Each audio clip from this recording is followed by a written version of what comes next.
Oke, baik teman-teman semuanya, selamat sore. Sore. Oke, baik, kembali lagi ke segmen teman ulas yang pada kali ini saya dan juga teman-teman magang, lebih tepatnya magang batch 2.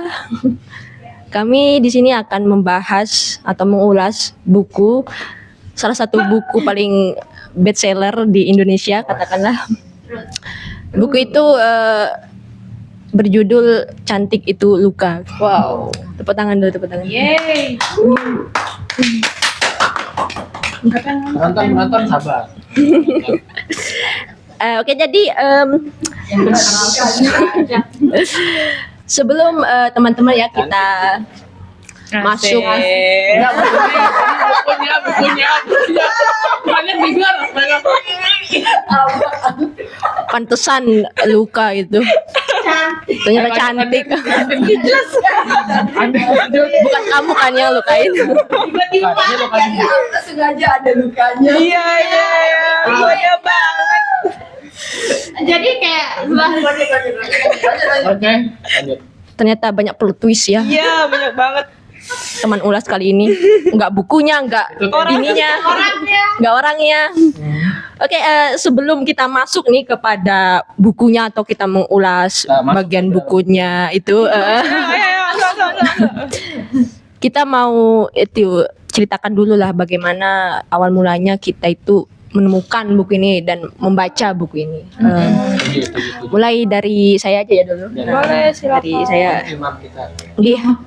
Bukan Em, imam kita. Jadi buku ini gitu sering dulu saya lihat ketika saya membaca buku e-book dulu di buku digital gitu di HP kan, karena kan ketika baru lulus SMP sebelum masuk pondok kan, saya pondok nggak boleh bawa HP, jadi saya puas-puaskan diri saya untuk baca e-book. Karena jujur buku di rumah saya itu nggak ada yang semenarik buku-buku e-book di internet gitu, di HP gitu. Jadi karena saya kan dulu nggak tahu nih apa buku-buku yang bagus, buku-buku bestseller di Indonesia. Saya mulailah searching itu di Google, buku-buku recommended, buku-buku bagus untuk dibaca. Nah, di situ ada saya temukan buku, saya sebut aja itu buku Laut Bercerita gitu. Nah, jadi selain Laut Bercerita, ada juga buku yang akan kita bahas kali ini, yaitu buku Cantik Itu Luka gitu. Nah, jadi awal mulanya saya tahu itu dari situlah, tapi saya tidak tahu siapa penulisnya, bukunya tentang apa gitu. Nah, tiba pada saat saya mengikuti program magang juga seperti teman-teman ini, yaitu program magang 1 lebih tepatnya, yang dulu saya hanya berdua dengan Aura sebagai peserta magang gitu. Perasaan bertiga. Berdua saja. Saya menemukan salah satu buku yang ternyata juga ditulis oleh penulis buku Cantik Itu Luka. Nah, bukunya itu berjudul Seperti Dendam Rindu Harus Dibayar Tuntas. Nah, ketika saat itu saya mulailah merekomendasikan buku yang saya baca itu juga ke teman-teman magang saya gitu, yaitu hanya Aura. Teman satu. Karena kan teman satu itu tidak cukup. Betul. Nah, pada saat itu Aura tidak membaca buku Seperti Dendam Rindu Harus Dibayar Tuntas, tapi Aura atau teman magang saya itu membaca buku karya penulis yang sama tapi karyanya yang lain, yaitu Cantik Itu Luka gitu. Nah, di dalam atau pembacaannya teman saya ini menceritakan gitu bagaimana pengalamannya ketika membaca buku ini, yang pada saat itu tentu saja membuat saya tertarik untuk membaca buku ini gitu. Namun karena waktu itu teman saya juga masih baca buku itu dan saya masih baca buku lain, dan di tempat ini banyak buku lain juga yang bagus yang saya ingin baca semuanya, saya jadi mengesampingkan Cantik Itu Luka, buku ini.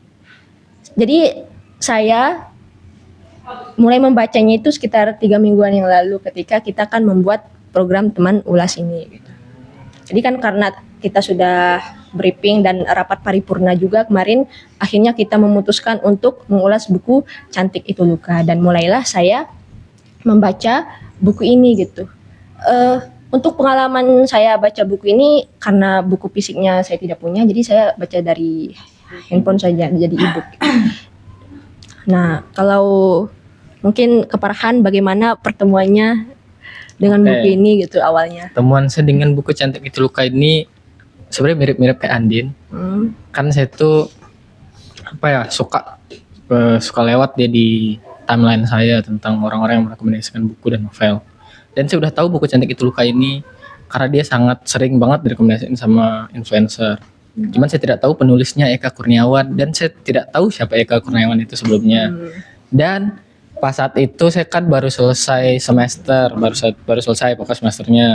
Dan biasanya pas selesai semester itu saya self reward. Dan self rewardnya itu saya mau beli buku. Dan kebetulan saat saya scroll di Gramet cuman online, dia lagi diskon buku ini. Pokoknya diskonnya tuh mantap banget deh.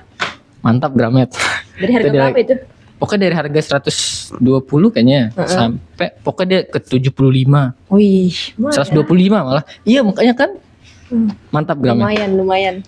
Sedrastis itu, dan masa saya tidak beli. Soalnya saya takutnya besok-besokannya dia tidak akan diskon lagi, dan ternyata benar. Tidak diskon lagi, dia ke harga awal.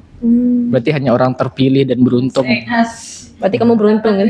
Iya, mungkin akhir-akhir itu saya sering ibadah, enggak tahu, bukan canda ya. Nah, itu dah, terus saya beli dan bukunya sampai.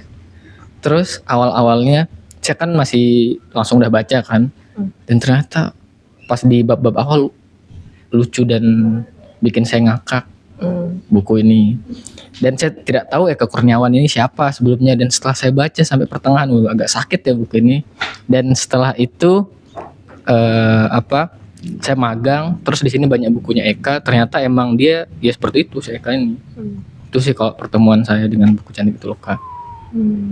Oke, kalau dari Karabi ini bagaimana yang baru pertama kali? Mau dipegangin? Oh, astaga, jangan bisa. Oke, pertemuan pertama saya Ya, Anggi. dengan buku ini itu pertama itu seingat saya diulas oleh Kak Enggar. Di waktu itu kan kita diminta take video resensi buku. Nah, kemudian di mana Enggar sendiri yang mengulas buku ini. Nah, di mana pertama kali dia ngulas itu isi videonya itu menjelaskan bahwa buku ini tuh penuh dengan cerita seksual gitu. Enggar memang. Dan bahkan isinya tuh semuanya pelacur begitu kan, terus pemerkosaan dan lain sebagainya. Nah, jadinya saya mikirnya buku ini kok dibaca begitu, kepikir jadinya saya berusaha dari hari itu tidak mau membaca buku itu. Nah gitu, jadi aku mikirnya gini, ya buat apa gitu kita baca buku yang mengandung unsur begitu, sehingga kita takutnya nanti akan berdampak dengan fisiologis kita begitu. Tapi aku menyadari hal ini, di mana semakin kita untuk menghindar ternyata itu mendekat gitu ya. Karma. Paradoks. Ada terus habis itu karena teman-teman kelompok yang memutuskan untuk membaca dan mengulas buku ini, akhirnya saya mencoba untuk membaca. Awalnya pas teman-teman milih di grup itu, saya cuma bilang, oh iya dah, ngikut aja, kayaknya teman-teman bagus gitu kan. Soalnya saya referensi membaca saya tidak sebanyak teman-teman begitu. Kenapa kita milih buku ini? Karena katanya Andin, Kak Rabi gak suka buku ini. Oh masa? Udah tahu duluan. Percaya kamu sama Farhan? Sorry. Nah, terus habis itu, nah akhirnya saya ngikut aja. Awalnya saya tuh nggak tahu itu apa, sampai siapa namanya? Kak Andin itu tetap ngingetin saya, udah baca bukunya belum, kayak gitu kan. Akhirnya saya searching lah gitu. Awalnya kan covernya tuh nggak kayak gini kan. Iya. di internet itu yang PDF-nya itu e-booknya dia tuh ada cewek duduk di kursi. Gue bilang, "Ih, kok cantik ya, bagus ya sampulnya." Gue bilang. Tapi karena saya nggak kuat dengan layar laptop maupun HP, saya tunggu sampai buku fisiknya. Dan ternyata inilah yang saya temukan, dan saya teringat dengan video ulasan si Enggar yang bilang, "Ya Allah, kok buku yang ini tuh harus diulas kayak gitu." Berarti baru sadar ya. Iya, saya bilang, kok teman-teman milih buku kayak gini. Saya bilang, saya hampir berpikir negatif ke teman-teman, gimana ya, kenapa sih teman-teman Kompas itu kayak mau menjuruskan saya ke hal yang tidak baik. Mungkin kok Andin ya. Saya tidak. Iya, akhirnya Percaya sama saya. Jangan ya. nah, akhirnya pas, dan kesan saya pertama kali baca buku ini kaget. Kayak gimana tuh Kak? Kaget. Wah, gitu. Ya, Biasa ya. iya, garing banget. Nah, kemudian sebelum saya baca buku ini, saya sangat menyiapkan mental, kayak memperbaiki sholat. Iya, bahkan itu. Iya, soalnya kan takutnya nanti saya Jangan. takutnya saya nanti ikut terpengaruh gitu kan. Iya, jadinya saya memperbaiki gitu. Tapi akhirnya saya pas mulai baca bab pertama itu kok bosen gitu kan. Bosen, apa sih maksudnya buku ini, tiba-tiba ke sana, tiba-tiba ke sini kayak gitu. Lompat sana, lompat sini, tapi kita nggak boleh kan terlalu memandang suatu hal kayak gitu. Jadi saya coba terus kayak gitu. Dan mulai bab 2, bab 3 itu mulai di sanalah keluarlah bahasa-bahasa yang buat saya kayak astagfirullahaladzim kayak gitu. Jadinya tapi saya stop lagi baca, terus habis itu saya lihat teman-teman kayak, "Ih, kok excited banget ya Andin, apalagi Farhan, lagi Enggar gitu kan, mereka asik banget ngobrol bahas buku ini." Jadi saya tidak mau kalah dari kalian. Wih, gitu. makasih. Akhirnya saya menuntaskan buku ini kemarin malam. Mungkin begitu cerita saya. Oke. Keren. Keren ya. Ternyata Sudah ya? dari terpaksa menjadi excited juga. Iya betul, saya tidak mau kalah. Persaingan sehat.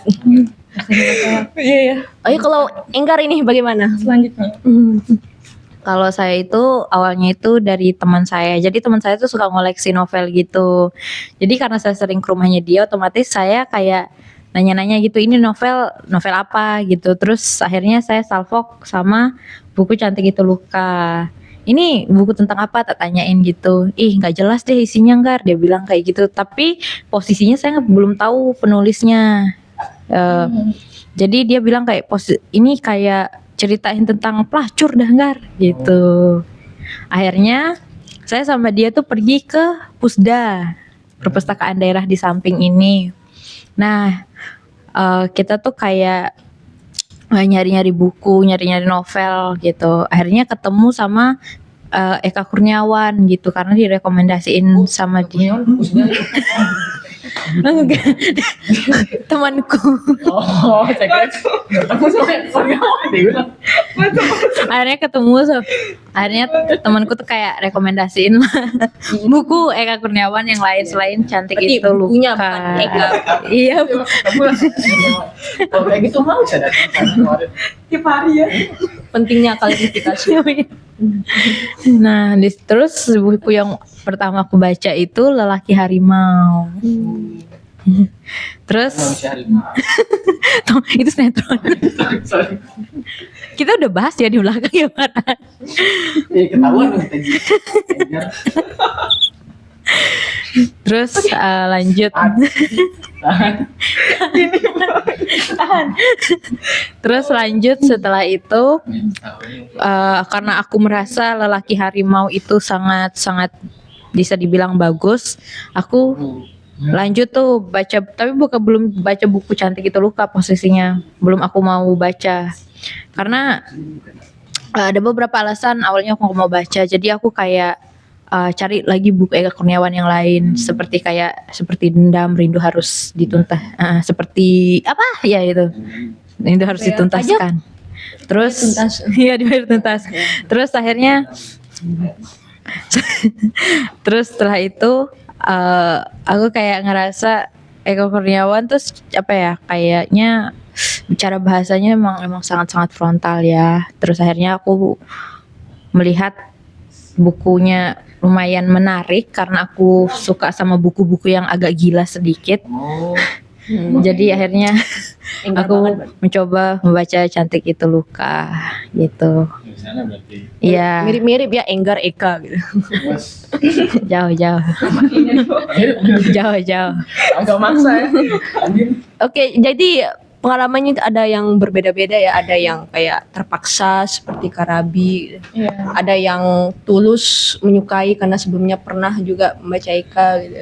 Ada yang karena diskon gitu kayak Farhan ini. Iya. Ya diskon besar-besaran. Media. Mm. Jadi mungkin teman-teman yang 80-an orang ini gitu mungkin sudah mulai tertarik ya gitu untuk mendengar apa sih buku ini gitu. Jadi kita lanjut saja ya karena udah penasaran nih juga teman-teman kita mau mulai masuk nih membahas tentang Siapa penulis buku ini.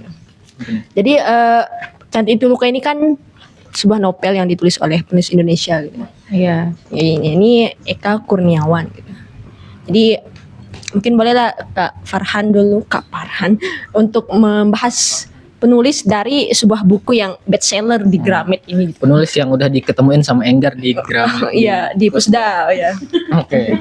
Jadi di sini sebenarnya apa penjelasan yang saya akan sampaikan ini tuh bisa ditemukan di Google karena banyak banget. Iya. Cuman saya ingatkan lagi. Hmm. Jadi penulis Eka Kurniawan ini dia lahir pada 28 November 1975.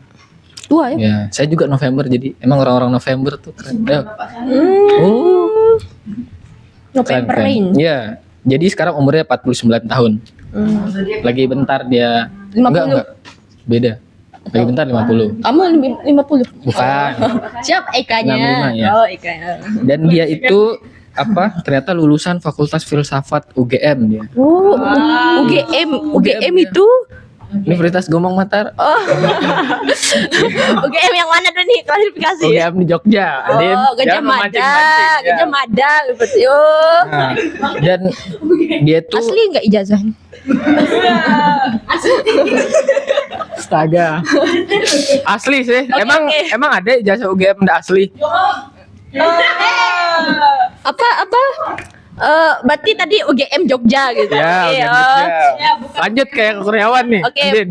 filsafat, jurusan filsafat. Jurusan Fakultas Filsafat. Iya, iya. Iya. Lulus pada tahun 1999. 1999 dan dia mulai menulis novel pertamanya Cantik Itu Luka.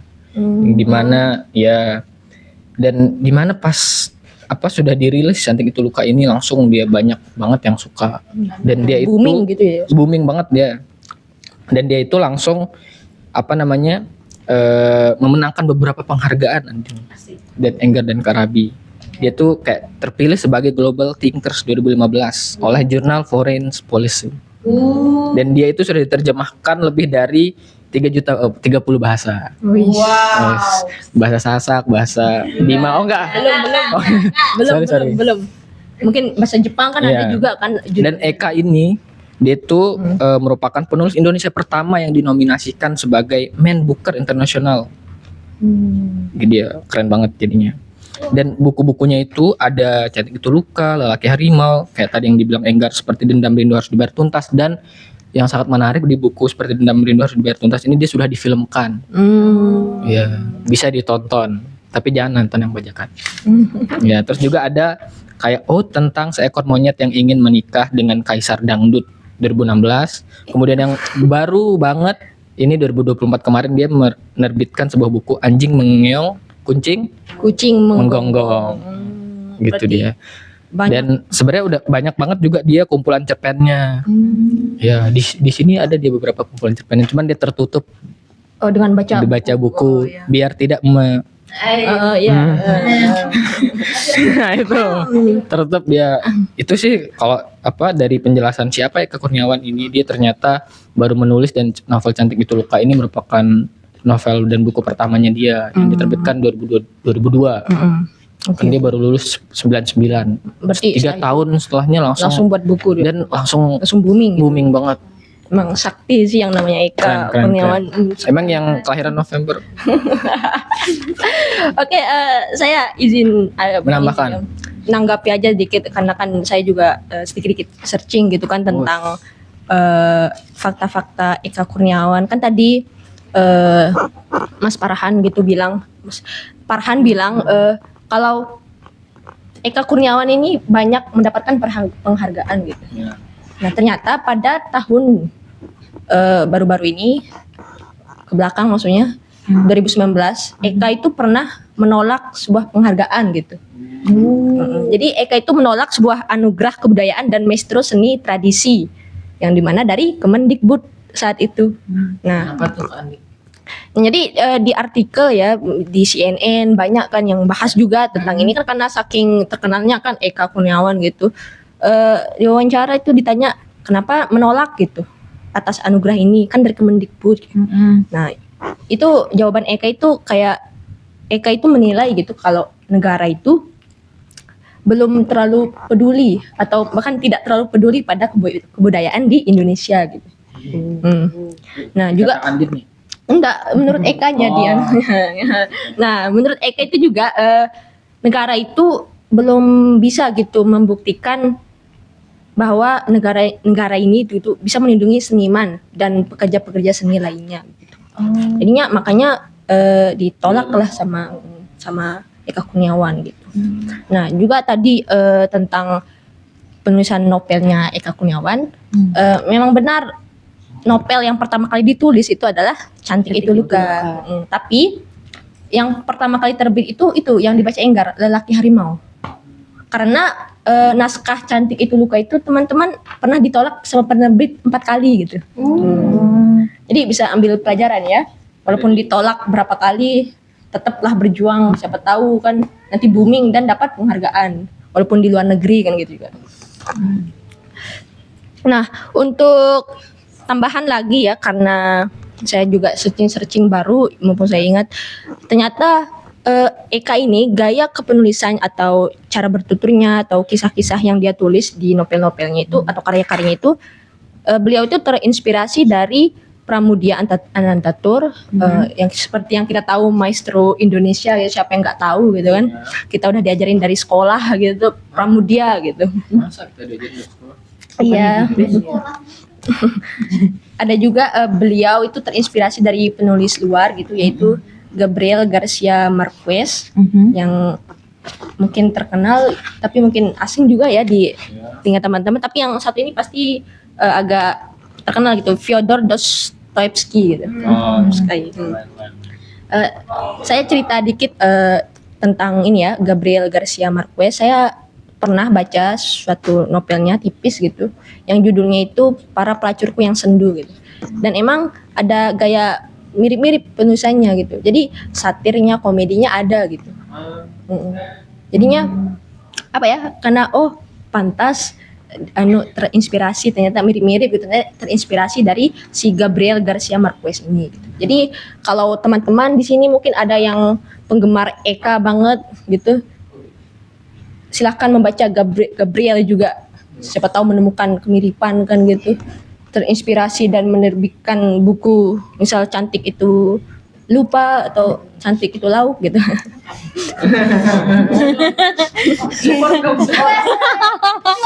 Lucu banget.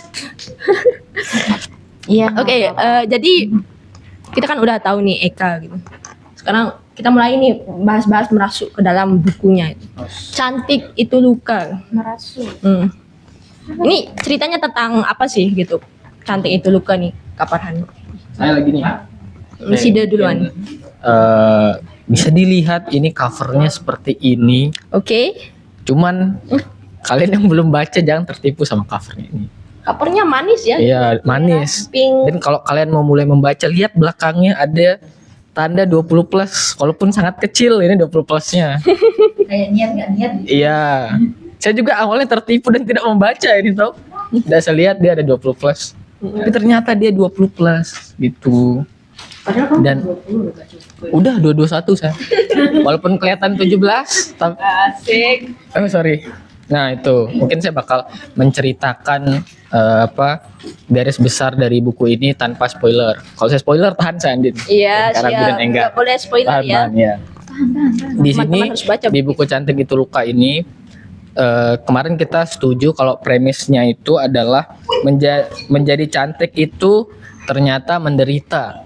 Kenapa kok menjadi cantik ternyata menderita? Karena di novel ini dia tuh ada pemeran main karakternya itu adalah Dewi Ayu yang dia itu digambarkan sangat cantik. Maksudnya secantik itu kayak kalau kita pikirkan siapa orang tercantik, dia lebih cantik lagi Dewi Ayu nih. Kayak secantik itu. Berarti Iya. di atas itu, di atas beliau gitu. Di atas Lanjut ya. beliau. Udah Dewi, udah Ayu kan. Iya, pokoknya dia cantik banget dia dijelasin sama si Eka. Heeh. Nah, maka iya. Terus di sini saya lanjut ya ke ceritanya. Dia tuh ceritanya ini berlatar di sebuah kota kecil bernama Halimunda. Dia kayak apa kota pesisir pantai gitu. Di sana terdapat sebuah tokoh utama yang tadi saya jelasin Dewi Ayu yang dimana dia ini merupakan wanita keturunan Belanda di masa kolonial dari pasangan Henry Stanley dan Annie Stanley. Terus dia ini digambarkan memiliki paras yang sangat cantik. Nah, iya, kenapa dia menarik? Karena di sini tuh dijelasin dari apa namanya? Pertama nih, bab pertama diceritain langsung sama Eka kalau si Dewi Ayu ini dia bangkit dari kubur. Kayak kok bisa dia bangkit dari kubur? Apakah apakah ini zombie? Apakah dia di Edo Tensei? Tiba-tiba dia bangkit dari kubur, terus dia jalan kembali ke rumahnya. Dan di rumahnya itu dia diceritain pas dia nanti kan Dewi Ayu ini dia diceritain pas bab awal dia tuh melahirkan seorang anak. Ya, dan anak yang dilahirkan ini kenapa menurut saya bab 1 ini sangat menarik karena Dewi Ayu ini kan dijelasin parasnya sangat cantik ya, Andin, Kak Rabi dan Enggar. Secantik itu. Cuman pas dia melahirkan anaknya keempat, anaknya ini sangat jelek dan bukan kata buku ini, kata Eka, dia itu sangat jelek, sejelek itu sampai dia itu digambarin kayak apa? Telinganya itu kayak gagang telepon. Dan dia dibilang juga kayak tai gitu. Karena kan maklum ya di Eka ini dia sangat frontal bahasanya.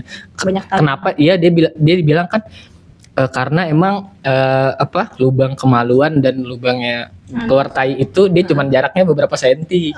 Jadi orang-orang tuh salah paham kalau anak ini adalah tai. Gitu dia diceritain kayak oke, agak kurang ajar ya. Terus saya tulis di sini banyak anak kaki saya.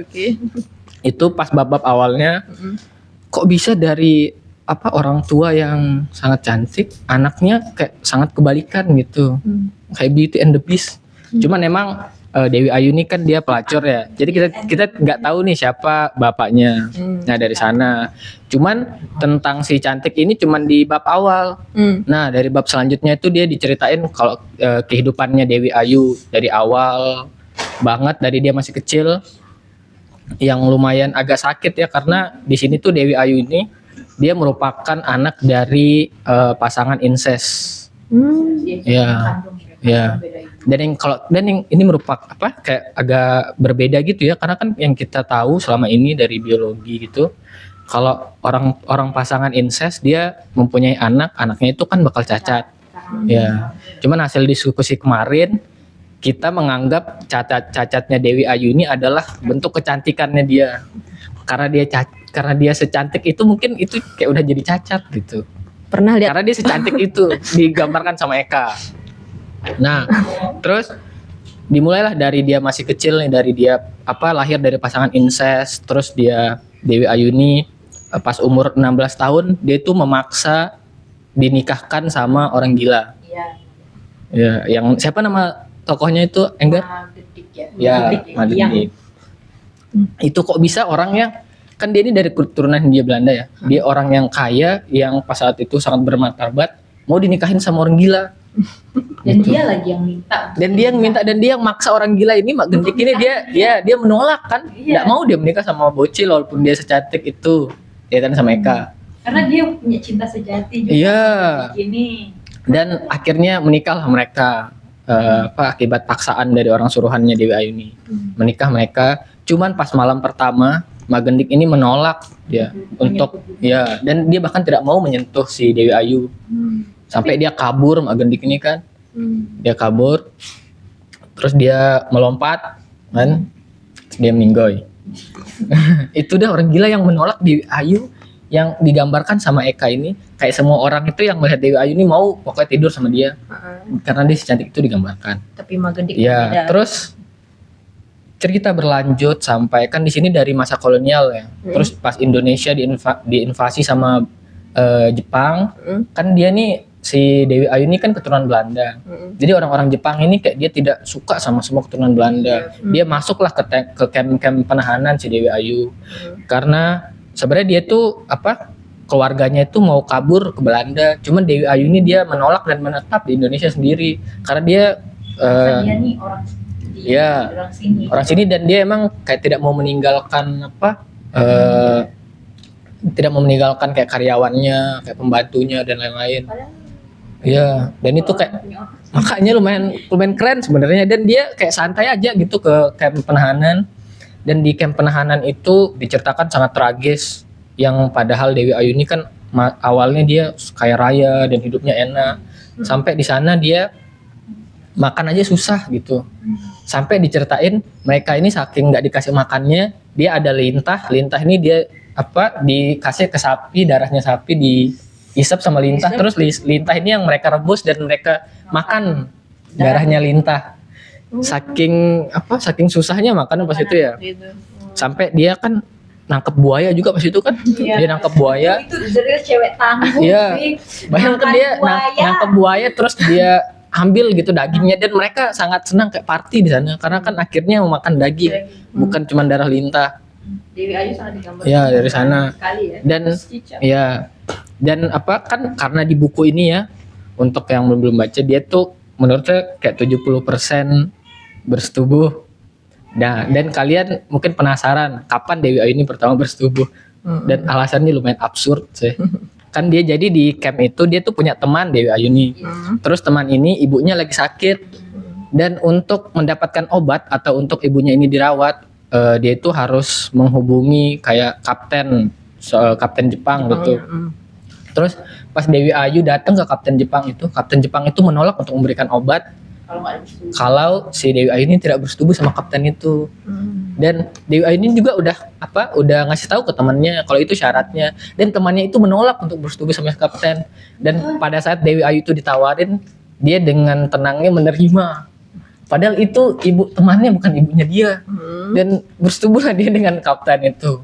Walaupun kata Dewi Ayu ini dia bersetubuhnya kayak tidak hikmat gitu, kayak cuman cuek. Dia bahkan bilang kayak ya udah kencing dari depan gitu dia bilang. Sefrontal itu Eka yang bilangnya. Nah itu.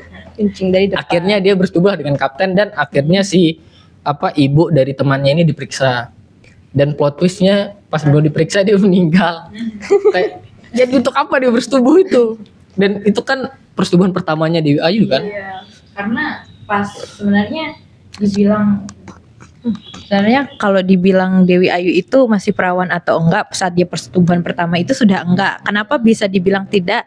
Jadi pas dia nikah sama Magedik itu jadi disclaimer, Dewi Ayu ini emang rada-rada sinting.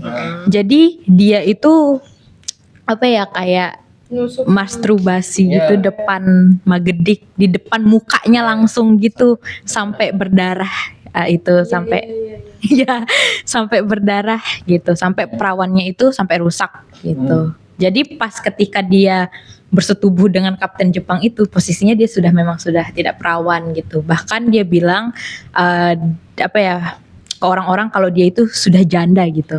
Bahkan ketika orang Jepang itu manggil dia nona, dia harus dipanggil nyonya. Iya gitu. Lanjut Han. Jadi setelah persetubuhan tadi terlupakan, dia tuh akhirnya kan di camp Jepang itu kan banyak perempuan-perempuan yang ditahan di sana. Dan Jepang itu dia tuh kayak mengumpulkan semua perempuan yang masih muda di sana, kayak umurnya kayak 19 tahun sampai 22 kalau salah 20 sekian lah. 20-an. Dikumpulkan. Masih muda. Terus dia dikumpulkan di suatu tempat yang dimana tempat itu kayak gedung dan perumahan gitu. Yang mereka tuh nggak tahu gitu kenapa dia dipisahin sama keluarganya, terus dikumpulin di sana, dan cewek-cewek semua. Terus di sana dia ketemu sama Mama Kalong, nama tokohnya. Terus pas hari pertama mereka tuh dikasih pakaian, dikasih makanan yang enak. pokoknya Dimanja lah. Ratu. Ya kan itu sangat kontras dari awalnya makan lintah, akhirnya makanannya banyak banget, ada Banyak buah-buahan, banget dan pokoknya- enak. iya, dan pakaian mereka yang lusuh itu dikasih pakaian-pakaian yang baru. Cuman hampir semuanya itu menolak untuk memakai pakaian itu karena mereka memiliki rasa curiga yang tinggi. Cuman Dewi Ayu yang langsung ganti baju kan? Iya. Santuy. Iya, dengan cueknya dia langsung ganti baju. Santuy. Tidak curiga gitu, langsung dia ganti baju. Dan ternyata akhirnya mereka sadar kalau mereka dikumpulkan di sana itu untuk jadi pelacur. Itu ternyata itu adalah rumah bordir yang di sana. Cuman walaupun udah berhari-hari di sana, semua cewek-cewek itu masih menurut saya dia tuh tahu kalau mereka bakal dijadiin pelacur, cuman mereka Masih menolak denial untuk gitu. mereka denial banget, menolak untuk mengakui itu. Cuman Dewi Ayu yang dengan gamblangnya dibilang, dan dia sudah "Iya, menerima. kita kan bakal jadi pelacur," gitu dengan santainya. Udah legowo beliau. Iya. Sini saya ngelihat karakter Dewi Ayu nih kayak mirip-mirip Nyai Ontosoro. Iya. Kalau saya Nyai Ontosoro ada dia tokohnya di tetraloginya Pram. Teknologinya Pram. Oh, Teknologi berarti Pram yang next. manusia. Next. Ya, Next masuk Leaks. ya dia tuh kayak Dewi Ayu ini walaupun dia agak stres, cuman dia pintar. Maksudnya pintar akademik dan emosional juga. Dan dia juga memiliki jiwa kepemimpinan yang baik banget. Terus pokoknya dia pintar banget memanage emosinya gitu. Kayak yang kan ada ceritanya kan pas di rumah bordir itu, pas hari pertama itu kayak teman-temannya tuh sampai dia kabur, dia sampai naik ke Naik tembok. Pohon. naik pohon. Pokoknya mereka menolak untuk dijadiin pelacur. Cuman Dewi Ayu yang cuek dan dia tidak bereaksi gitu. Tidak bereaksi. Jadinya pas saat itu orang tamunya dia sampai kesal kan, Iya. karena Dewi Ayu ini tidak Bereaksi apa? iya, pokoknya kayak tidak menikmati gitu Dewi Ayu ini. Nah, dari sana lanjutlah ceritanya ke Dewi Ayu ini. Nanti dia mempunyai anak. Diceritain dia nanti bakal punya 3 anak. Yang pertamanya itu Alamanda, Adinda, sama Maya Dewi. Nah, dan ketiga anaknya ini dijelaskan sangat cantik juga. Pokoknya cantik banget anaknya ini. Secantik itu dia, sampai banyak banget orang yang kayak mau melamar dia. Bahkan ketika si Alamanda ini masih kecil, dia tuh udah disukain sama cowok, sama Kirisan, sama Kliwon. Udah disukain banget dia. Padahal masih kecil gitu. Sampai nanti jadinya di buku ini biar gak terlalu panjang ya. Nanti dia tuh si ketiga anaknya ini ketemu sama cowok juga. Ada 3 cowok. Kalau Alamanda itu dia bakal ketemu sama si Sodanco. Terus yang ke Adinda itu dia bakal sama Kliwon. Dan yang Maya Dewi itu sama Maman Gendeng. Nah, jadi menurut saya kenapa buku ini judulnya itu Cantik Itu Luka. Pertama karena nama anaknya itu cantik. Dan yang ketiga karena dari kedua dari ketiga anak yang cantik dan Dewi Ayu ini semuanya cantik itu tuh kayak memberikan mudorot. Masya Allah. Iya, kayak memberikan mudorot gitu. Kayak musibah. iya. Padahal mereka cantik kok bisa sih? Kan sekarang kan orang maunya cantik banget kan. Cantik tuh punya privilege. Iya. Beda banget sama buku ini. Cuman di buku ini kayak konfliknya dan semua emosi yang ada di buku ini tuh menurut saya berawal dari karena mereka cantik gitu. Kayak cantik ini memberikan musibah. Makanya mungkin Cantik Itu Luka. Jadi Gitu sih. berawal dari ternyata jadi cantik itu enggak bahagia gitu. Iya. Tapi ternyata menderita. Tapi ini sampai anak bukan cucu. cantik yang biasa aja ya, cantik yang luar biasa Ini ya. cantik Yang- sampai bikin orang birahi ini. Iya, kayak Mendekati bidadari Iya. cantiknya ini. sampai dia tuh dia bilang kayak tidak ada orang yang tidak tumbuh sama dia. Pokoknya kalau dia lewat langsung orang tuh mau gitu. Itu diceritain sama mereka. Cantik itu cuy. Makanya saya pas Bidadari. baca ini kayak secantik apa sih gitu. Jadi kayak pengen nyari secantik apakah dia ini. Iya. Dan itu nanti pokoknya di ceritanya ini dia tuh tidak jauh-jauh dari lingkarannya Dewi Ayu dan Ayu anak-anaknya. gitu. Anak-anaknya dan Cucu-cucunya. cucu-cucunya dan suami dari anak-anaknya ini. Oke. Pokoknya tidak jauh-jauh dari Dewi Ayu dan keturunannya lah, karena kan cantik banget. Nanti cucunya pun secantik itu digambarkan. Dan semenderita itu gitu. Menderita itu juga. Oke. Ya. Jadi udah ketemu lah ya garis besar. Iya, garis besar ceritanya cerita seperti dari itu, ya. buku cantik itu Luka. Mungkin sekarang itu jadi setelah kita tahu cerita atau garis besar dari cerita buku ini, kan kita perlu tahu juga kan, tadi Farhan sudah menjelaskan salah satu tokoh utama dalam buku ini, yaitu Dewi Ayu gitu kan. Mungkin sekarang bisa Kak Rabi juga menjelaskan siapa tokoh-tokoh gitu yang ada di dalam buku ini, dan Mungkin bagaimana sih Eka Kurniawan itu menggambarkan tokoh ini gitu selain dari Dewi Ayu gitu. Atau mungkin dari Dewi Ayu gitu kan mungkin punya pandangan pribadi, pendapat pribadi gitu. Oke. Semuanya. Iya kan semuanya. Iya, Tapi Kak Rabi dulu bergilir. Oke.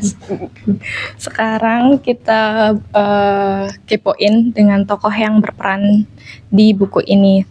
Banyak banget sebenarnya tokohnya, hanya saja kita akan mengulik yang dominan sering muncul ya di buku ini.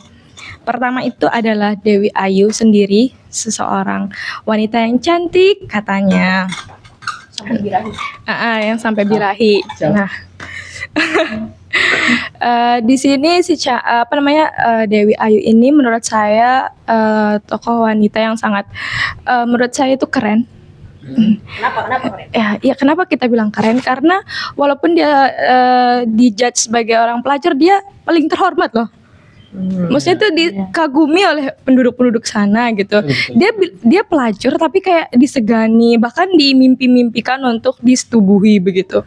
Kan lucu sekali kita ketahui bahwa kan pelacur tuh biasanya kan kita kayak jijik kita lihat kan, kayak kotor, najis gitu kan. Nah, terus saya ada dendam pribadi nih. kan begitu yang kita lihat. Jika kita melihat lingkungan sekarang kan seperti itu, apalagi melihat yang nyeleneh aja kita udah langsung melihat itu kotor banget gitu kan. Tapi di sini di buku ini tokoh pelacur itu sangat disegani dan bahkan terhormat ya, itu lagi saya bilang. Nah, mungkin ada bacaannya di sini, teman saya lupa halamannya berapa. Kemudian selain itu Dewi Ayu ini seperti yang teman-teman tadi jelaskan itu pembawaannya yang sangat tenang sekali. Kenapa saya bilang begitu? Karena di halaman 90, mari kita bedah ya 90, asik. Kan sambil bedah ini ya. Kita bedah. Di sini di mana kejadian di halaman 90 itu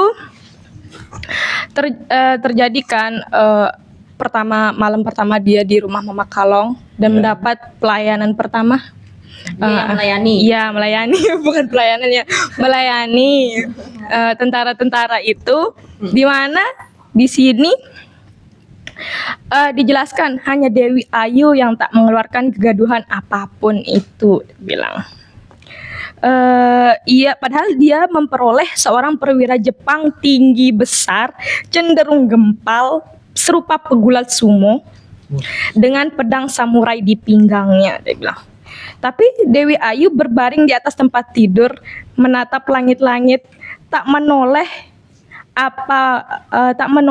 apalagi tersenyum. Dia udah bilang. Berarti kita bisa gambarkan Dewi Ayu itu tenang dan legowo, seperti yang sudah bilang. Iya, jadi saya bilang kayak, oh iyalah dia kayak pasrah gitu. Oh sekarang saya perwira nih guys, kayak gitu. Jadinya kayak nggak ada yang panik. Bahkan saking ketenangannya itu membuat si perwira itu merasa bosan. Di mana Tersinggung berarti dia. dia bilang begini, saat Dewi Ayu bergerak bahkan tersenyum begitu manis, menggelengkan badan sambil berkata, malam yang sangat membosankan, dia bilang Dewi Ayu sik. Jadinya Dewi Ayu itu selain emosinya yang baik, tenang, dia juga bisa mempengaruhi orang lain begitu. Menurut saya itu selain itu dia juga manipulatif, ya nggak sih? Dan juga dia bersifat dingin. Maksudnya kayak cuek mungkin bisa. Itu menggigil nggak sih? Nah, kenapa saya bilang dingin? Karena ketika dia disetubuhi oleh perwira Jepang, dia tidak meronta. Bahkan ia tak memejamkan mata, tak tersenyum, hanya menatap langit-langit. Dia bilang. Kemudian sikap dinginnya membuahkan hasil yang mengagumkan. Dia bilang. Orang Jepang itu menyetubuhi tidak lebih dari 3 menit. dia bilang. Cuman 2 menit 20 detik bahkan serinci itu ya. Sebagaimana ia menghitungnya dengan merik jam bandul di sudut kamar, dia bilang. Si Jepang tergeletak ke samping dan segera berdiri sambil bersyukur mengenakan pakaiannya yang dengan cepat pergi tanpa mengatakan apapun lagi kecuali membanting pintu. Keren sekali bukan Dewi Ayu ini tokohnya. Selain tadi yang teman-teman bilang dia miring lah gitu kan, tapi pembawaan yang miring itu bisa memanipulasi orang lain gitu menurut saya. Selain itu Dewi Ayu ini menikah karena dari bersetubuh itu memperoleh 3 dulu ya, saya jelasin 3 anak. Orang atau anak? Orang anak ya, anak yang bernama pertama itu kakaknya itu Alamanda. Berarti yang sulung. Yang sulung, kemudian Adinda, Yang kedua. dan ketiga itu Maya Dewi. Nah, Alamanda ini menurut saya dia nggak jauh beda dengan Dewi Ayu, sama manipulatif karena di halaman-halaman buku ini dijelaskan bahwa dia itu sangat mempermainkan perasaan lelaki begitu. Iya, Playgirl gitu loh. betul. Sampai keliuan di sampai keliuan gila gitu. Orang yang dia mainin tuh namanya Kliwon. Salah satunya. Ya. Kan di buku ini dijelaskan terdapat 29 lelaki yang dia permainkan perasaannya gitu. Terkecuali Kliwon di mana dia itu mungkin karena saking pinternya gitu ya. Dia itu tidak langsung menyatakan perasaannya, tapi dia selalu menemani si Alamanda ini berangkat sekolah begitu. Pendekatannya lain berarti. Iya, pendekatannya sangat manis begitu. Anak-anak baik. Tapi sayangnya cinta mereka kandas begitu ya di buku ini. Nanti aja taunya. Kemudian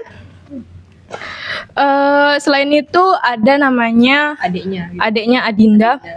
Adinda ini menurut saya sangat penyabar ya. Kenapa? Dan menurut di mana dia itu menikahi Kliwon dengan cara kayak lempem aja gitu. Terima nikah ya nikah begitu ya. Nah, dan ketika di mana di sini plot twistnya padahal si Kliwon itu berselingkuh begitu ya. Tapi si Adinda ini cuma menjawab kayak gini. Tidak apa-apa kamu melakukan seperti itu asalkan kamu bahagia deh. Najis. Ya, gitu deh, asalkan dia membuat dia seneng gitu kan. Soalnya si Kliwon itu dia terlihat seperti kurus, tidak terurus, jadinya mentalnya udah rusak gitu kan. Jadi demi membahagiakan suaminya itu dia membiarkan melakukan hal tersebut gitu. Tetap setia gitu kan. Iya, setia. Sekali jadi perempuan. Iya, walaupun dia tuh bisa kayak mencari suami lagi. Iya kan? Dia cantik Karena banget. dia cantik banget. Iya. Pasti dia kayak kalau orang yang mikir ya, pasti kayak bakalan kayak cari cowok lain yang lebih dari si Kliwon ini. Kayak apalagi Kliwon kan digambarkan seperti lelaki kurus dan tidak terurus. Dia bisa Cari yang lebih baik gitu, yang lebih keurus gitu penampilannya karena dia kayak cantik sekali gitu. Tapi ya itulah perempuan gitu ya. Setia. Cinta tuh memang kadang-kadang buta. Sangat. Sebuta itu. Oke, selanjutnya itu selain Adinda, ada juga namanya Maya Dewi. Nah, di sini Maya Dewi ini tokoh Adiknya berarti. Iya, adiknya. Maya Dewi ini adalah tokoh yang sangat saya kagumi juga menurut saya. Kenapa? Karena dia nggak banyak neko-nekonya menurut saya. Karena dia selain penurut begitu ya, dia kan diminta buat nikah sama Paman Gendeng gitu kan. Sebelum menikah itu pun dia memiliki latar belakang yang baik di mana dia pinter, murid teladan gitu penjelasannya. Dia menikah tuh di umur yang sangat dini. 12 tahun ya? Iya. Lulus SD. Bahkan belum lulus kayaknya. Belum lulus. Nah, bahkan dia itu kayak menerima aja gitu walaupun disuruh menikah di umur segitu gitu. Padahal dia nikah sama orang tua lah gitu. Biasanya Paman Gendeng waktu itu umurnya 30 tahun. Anak yang penurut banget. Iya, penurut banget dan setia bahkan sama Dijodohkan. iya dijodohkan. Preman kan itu jatuhnya. Iya, preman. Tapi kan Momen Gendeng dulu dia gerilyawan. Iya sih. Ya.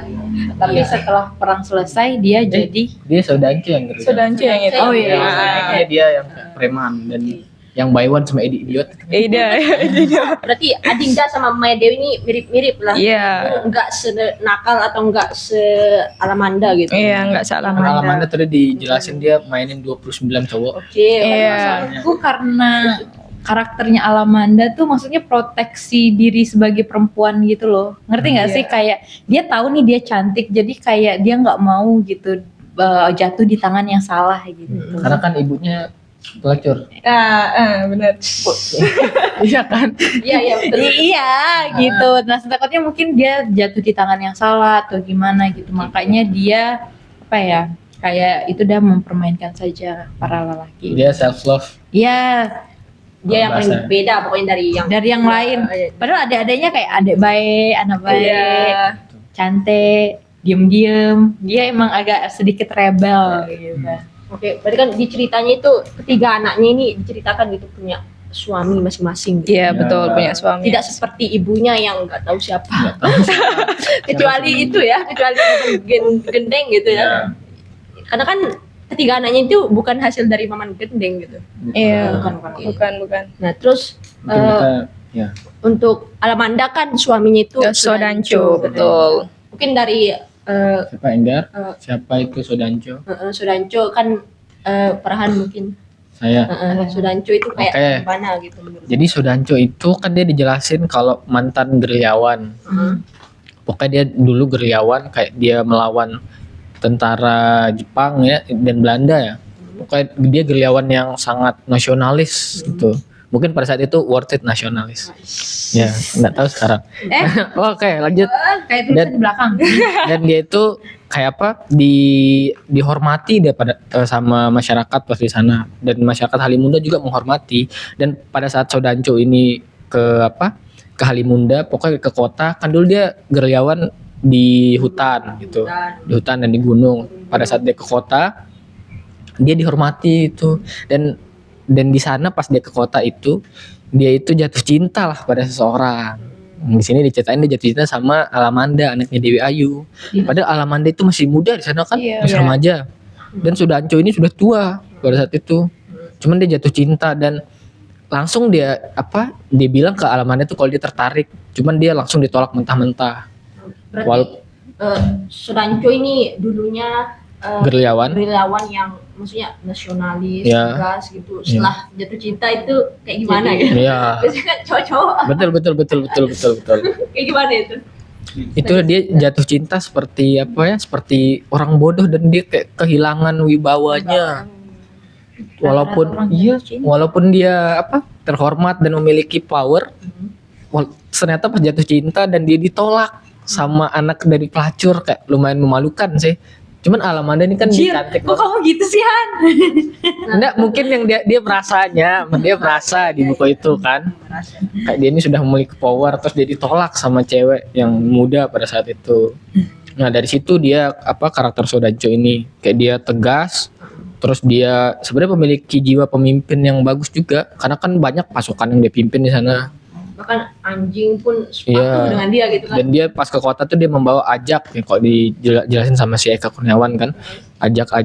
Dan ternyata masyarakat di sana dia suka sama Ajak itu, dan mereka pelihara kayak dibagiin, kayak suka banget dia masyarakat di sana Ajak tuh. Emang dia itu disegani dan dikagumi ya. Iya, sama masyarakat di sana. Apa- Itu dia kalau karakter dari Sodanco. Kalau suaminya Adinda Kliwon. Iya. Kayak gimana itu Kliwon? Belum? Ya, ada yang volunteer. Belum. Oke, jadi kalau Kliwon itu dia diceritain pas muda kan dia pinter banget, dan dia dihormati sama masyarakat sana si Kliwon ini. Padahal masih muda. Iya, pas masih muda, soalnya dia selalu mendapatkan ranking pertama. Berarti dia itu pinter gitu. Pinter banget dia, sampai dia banyak memainkan perempuan kan. Iya. Berarti Kayak fuckboy gitu.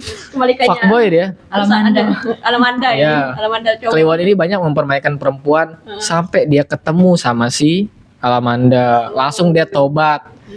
Dan iya tobat. Betul. Dan dia tobat, dan sampai teman-temannya tuh ngajakin, ayo Kliwon, ayo dong kita kumpul-kumpul lagi. Cuman dia kayak menolak. Nggak sih, masanya bingung saya. Iya. Cuman dia menolak, enggak, dia bilang saya sudah tobat, dia bilang. Terus dan dia tuh jatuh cinta sama bocil. kan, dan dia tidak langsung menyatakan perasaan pada saat itu. Mungkin bentuk dari cintanya itu dia deliver dengan nganterin si Alamanda ini sekolah, tiap pagi dia tungguin sampai Alamanda ini bingung, kenapa sih kamu nganterin sih terus? Berarti act of service. Betul, mungkin ya bahasanya. Itu sih si Kliwon pas remaja. Pas dewasa si Kliwon ini karena ternyata dia adalah anak seorang komunis, Kliwon ini. Iya ya. Ya, bapaknya itu komunis dan bapaknya sudah dieksekusi. Jadi ibunya sangat tidak setuju sama komunisme. Pokoknya dia menolak lah, Kliwon kamu jangan sampai komunis. Dan plot twist, ada seorang komunis yang masuk ke rumahnya. Komunis ini dan dia agak gila gitu. Dia komunis yang masuk di rumahnya ini, dia kayak telanjang dan apa? Kan Kliwon ini panik ya. Karena di rumah itu ada ibunya. Iya. Dong, ntar kalau ada orang telanjang, orang random telanjang dong kaget ibunya. Cuman si orang komunis yang telanjang ini saya lupa namanya, sorry. Dia menolak, ya. Apa? Kamerat Salim. Ya, Kamerat Salim ini dia menolak untuk pakai baju. Kenapa? Karena kan dia sedang diburu nih, dan dia itu tidak mau diburu dan ditangkap menggunakan kayak pose helai pakaian gitu. Kok dia mau ya udah langsung aja, kayak dia itu bilang pas lahir saya tidak pakai apa-apa, pas mati juga saya tidak pakai apa-apa. Betul. Iya, filosofis banget komunis ini. Nah terus dari sana lah akhirnya Kliwon ini terinspirasi, dia banyak menemukan sisi-sisi baik dari komunisme itu. Dan Dia jadi berideologis setelah iya, itu ya. kan awalnya dia kayak tidak terlalu peduli kan dengan ideologi. Dan di buku Cantik Itu Luka ini salah satu hal yang saya suka tentang penjelasan komunismenya, di mana dia jelasin komunisme itu awalnya dari apa sampai terakhirnya bagaimana. Itu yang sangat saya suka di sini. Cuman mungkin nanti kita bahas ya, kan kita lagi bahas tokohnya. Itu udah nanti Kamerat Kliwon, cuman pas dia jadi komunis dia mau dipanggil Kamerat. Kamerat Kliwon ini ntar dia menjadi komunis, dan komunis yang komunis yang sangat kental dan taat. Gitu. Benar-benar berideologis. Iya, pokoknya dia sekomunis itu dia si Kliwon ini ya. Nanti dia dijelasin. Itu kan suaminya Adinda. Ya. Akhirnya kan gitu. Nah terus kalau yang anak yang ketiga yang paling sabar tadi Iya, itu Maya siapa? Dewi. Maya Dewi ini mempunyai suami Maman Gendeng namanya. Maman Gendeng ini dia yang anak haram gitu ya, anak haram bupati. Bukan. Pokoknya Iya. ya, pokoknya Maman Gendeng ini dia dijelasin di sini kayak kuat, jagoan. Dia itu awalnya anak Iya. haram ya. Iya. Ya, haram. Tapi Dibuang ya. dia itu kayak diserahin ke seorang kiai sakti gitu, pokok orang sakti yang Iya, diajarkan habis ilmunya ke si Maman Maman Gendeng ini. Jadi umur 5 tahun udah dilempar ke sungai berenang gitu sama buaya gitu. Dan dia ini kan Tapi itu lucu kan dia tapi dan dia sesakti itu dan sekuat itu kan Maman Gendeng ini. Kayak terus tahu nggak sih kamu kayak footage yang anak orang-orang pakai perguruan yang baju hitam yang dipukul melayang gitu. Iya. Kayak gitu saya gambarinnya pas itu saking kuatnya. Iya, karena dia itu diceritakan ya, ada di buku ini diceritakan kalau Maman Gendeng itu pergi melakukan perjalanan. Di tengah perjalanan kan pakai kapal laut gitu, melewati samudra, laut semuanya. Pokoknya Ada dia dua melakukan perjalanan itu karena ada orang yang bilang nanti di suatu pulau ada namanya Renggani si cantik, dan dia itu secantik banget. Dan Maman Gendeng ini percaya itu beneran ada dan dia mau menikahi Renggani si cantik. Akhirnya dia berlayar dengan informasi seabsurd itu. Ada. Terus aneh ya, saya melihatnya emang bener gendeng sih dia. Tapi kan itu karena dia sudah patah hati duluan. Iya, cuman dia percaya informasi seaneh itu. Ya, dia ingin move on. Berarti mudah ditipu. Jadi Maman Gendeng ini sebutlah sad boy gitu ya. Sad boy. Wajar sad boy. Dia sudah kayak hatinya sudah dipatahin Dia oleh dipatahin. wanita. Iya. Karena wanita ini mencintai lelaki yang Lain. Akhirnya ingin move on, ya udah dia mencari si Renggani si cantik. Udah cowok itu Kok gitu sih kamu? Oh, gitu. Dan akhirnya kan berlayar lah dia berbekal dari informasi itu. Dan pelayarannya itu menggunakan kayak skoci, dan itu kan berhari-hari. Sampai dijelasin dia diikutin sama hiu, segerombolan hiu diikutin. Sampai dia berteman sama hiu itu. saking saktinya. Ya. Akhirnya setelah lama berjalan pokoknya di laut lepas, akhirnya dia menemukan sebuah pulau. Dan di pulau itu dia bertanya ke orang, apakah ini apa pulau yang ada Renggani si cantiknya? Terus orang-orang itu bilang, hah, Renggani si cantik itu cuman mitos dia. Dan dia kan kesal, dia udah berlayar lama berhari-hari. Terus orang tuh bilang kayak gitu, digebuk orang yang bilang itu, dihantam dia. Sampai mati ya? Enggak. Enggak ya? Enggak. Sampai dia pingsan pokoknya kan. Dia pingsan. Emang gendang. Iya. Orang dia dikasih info sama orang nih, dia bertanya, digebuk orang tuh sampai dia, segebuk itu. Berarti emang udah sakti overpower dan Overpower. Dan dia pergilah dia ke sebuah toko, dia minum kayak tuak gitu, dan ternyata di sana adalah tempat pelacuran. Kemudian dia bertemu sama Dewi Ayu. Iya, betul. Dan dia langsung memproklamasikan kalau Dewi Ayu ini untuk dia, punya dia gitu. Cuman Dewi Ayu ini dia tidak mau menikah sama Man Gendeng. Dia bilang kalau emang kau mau bersetubuh sama saya ya udah bayar di sana. Cuman dan Maman Gendeng ini langsung kayak dia kayak membershipin Dewi Ayu. Dia membership. Jadi cuman dia di Halimunda itu yang boleh bersetubuh sama Dewi Ayu. Se-VIP itu Iya, VIP dia membership. Terus kan dia Maman Gendeng ini memiliki keyakinan kalau di suatu tempat itu tidak boleh ada dua jagoan. Ya. Jadinya dia bertanya gitu, siapa yang jagoan di desa ini? Ke beberapa orang, terus semua orang tuh menjawab Edi Idiot. Terus Maman Gendeng ini penasaran sama Edi Idiot ini. Langsung dia tantang Edi Idiot ini duel, dan mereka duel di pesisir pantai ya. Duel beberapa hari itu dia 4 hari. 4 hari 4 malam.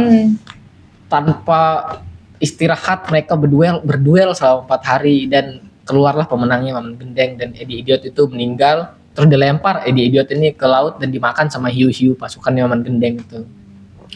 Itu dari awalnya dia kuat dan aneh menurut saya karena dia berlayar berbekal informasi yang absurd itu. Iya. Bertemu Dewi Ayu. Pokoknya semua Eka ini menggambarin semua karakter ini kayak dia spesial menurut saya. Karena setiap karakter ini memiliki ceritanya masing-masing. Nggak dia kayak cuman diceritain sekelewatnya aja. Bener-bener ya. Lumayan mungkin, dan kita membacanya kayak bisa banget kita kayak ngefans sama karakter itu karena dijelasin banget. Kayak dari dia karakter ini kenapa dia bisa ke Halimunda dan lain-lain sampai akhir pun, sampai masa tuanya mereka pun ada. Dia jadinya bener-bener si Eka ini nulis kayak klop banget dia karakter ini. Nggak dia baru ditulis karakter ini terus dilepas gitu, bener-bener sejelas itu dia nulisnya. karakternya Ya tokohnya tuh bener-bener kuat dan kayak hidup sih jadinya. Kayak kita tuh kayak menonton film yang karakternya itu ada, kita ikutin dari awal sampai akhir, jadi kayak memberikan kayak kita ikatan batin dengan karakternya. Maman Gendeng ini ngingetin aku kalau kalian di webtoon itu ada namanya komik Lookism. Itu ngerti gak sih? Iya. Itu kayak cara berantemnya Maman Gendeng, dan aku mikirnya itu, aku bayangin itu kayak gitu, kayak ngerti gak sih, udah kayak dilempar di sini tapi nggak mati-mati, ngerti nggak? Ditembak ini Dia kebal sampai kok bisa sebaja itu. Jadi kayak aku mikir kayaknya dia kayak di karakter Lookism yang kayak udah babak belur banget tapi kayak nggak mati-mati gitu. Itu sih yang aku mikirin, kayak gimana cara dan mungkin itu. selain Dewi Ayu, anak dan suami-suaminya dia ada karakter yang sangat absurd juga yang menurut saya itu adalah siapa tadi yang Idiot. bukan Yang lompat itu loh, yang lompat Iya. Magending. Wah sumpah itu aneh banget karakter. Ayo ceritain Regar karakter Magending itu apa? Tapi jujur ya, Kenapa? Sumpah itu karakter apa itu? Lumayan juga karakter apa? Tiba-tiba terbang langsung. iya kayak karena emang absurd sekali. Jadi gini, jadi Mak Yang sama Mak Gedik ini adalah sepasang kekasih guys. Ya. Terus Mak Yang ini akhirnya kayak, ngerti nggak sih, dijadikan gundik oleh orang Belanda, yaitu itu dah si bapaknya, ya kakeknya si Dewi Ayu itu. Iya. Nah, terus karena si Mak Gedik ini patah hati. Ini agak jorok sedikit ya guys, maaf banget. Jadi karena dia sakit hati, dia ini kayak merkosa hewan ternak kayak Ya. sapi, ayam, bahkan ayamnya itu sampai ususnya keluar gitu. Dan itu banyak. Dan itu banyak, dan itu tuh kayak yang berulang-ulang kali Iya. sampai dia itu harus dipasung sama warga. Di dalam satu ruangan dia dipasung, terus kayak udah ditutupin, dan dia selama dipasung itu, kalian kira kegilaannya berhenti? Oh tentu saja tidak. Soalnya pas tahun segitu kayaknya apa penanganan Orang gila tuh gila itu dia dipasung. dipasung. Ya. Terus selama dipasung itu dia nyanyi, dan nyanyiannya dia itu Berbau seksualitas. berbau seksualitas, dan kayak ngerti nggak sih orang-orang yang dengarnya itu kayak Ya. apa ya, kayak keganggu Ada contoh gitu. dong nyanyiin. Dan itu Sumpah nyanyiannya aneh Iya banget. aneh banget. Pokoknya kayak ya udah ngegambarin yang begituan gitu, yang Dan karena nyanyiannya itu banyak bocil-bocil ngikut ngelakuin itu gitu. wah, Berarti emang ya tokoh-tokoh di dalam ini, maksud saya kan walaupun emang tokohnya itu semua itu cantik, ganteng, berwibawa, sakti itu, tapi semuanya itu tetap ya kayak mereka itu kayak punya gitu yang lain, entah itu jadi pelacur atau apa ya, tokoh-tokoh ini juga pokoknya punya sakit dan bahagianya sendiri gitu. Dan itu semua terjadi di kota atau pulau kecil yang buku ini disebut Halimunda. Nah, oke kan udah bahas tokoh nih. Kalau mau habis bahas semua kan terlalu banyak gitu. Iya, betul. Yang penting kita udah kasih teman-teman tokoh-tokoh penting dalam cerita ini untuk diketahui gitu. Mungkin bisa lanjut Enggar jelaskan gitu, atau kasih gambaran dikit tentang latar tempatnya itu kayak gimana sih digambarin dalam buku ini gitu. Suasananya kayak gimana dalam penceritaannya. Oke. Kalau di buku ini sendiri menurut aku Eka Kurniawan tuh emang otaknya pintar banget sih menurut aku. Jadi Halimunda itu sebenarnya dia nggak ada di Indonesia. Jadi ini adalah kota di dalam imajinasinya Eka Kurniawan yang dia tuangkan di dalam buku. Jadi cuman walaupun ada konspirasi, Iya. orang tuh ngira Halimunda ini kayak di Pangandaran. dia di Pangandaran. Kita dibiarin cuman bertanya-tanya aja. Iya, tapi sebenarnya apa ya, cara dia bikin kota Halimunda ini sangat-sangat apa ya, seperti bener-bener ada gitu loh. Betul. Kota di Indonesia namanya Halimunda gitu. Jadi Anunya mungkin karena rakyatnya mirip gitu ya, atau Apakah itu di Ampenan? bisa jadi di Ampenan, bisa jadi di Ampenan Halimunda nih. Betul. Di Montong. Terus di Halimunda ini yang menariknya selama aku baca Cantik Itu Luka, dia ini kayak ngerti nggak sih tempat para orang-orang Belanda itu tinggal gitu. Terus ada jejak-jejak dari mereka kolonial gitu. Terus di sana tuh banyak perkebunan juga. Terus di sana juga itu ada namanya Bloden Camp, tempat di mana Dewi Ayu itu dan teman-temannya itu ditahan.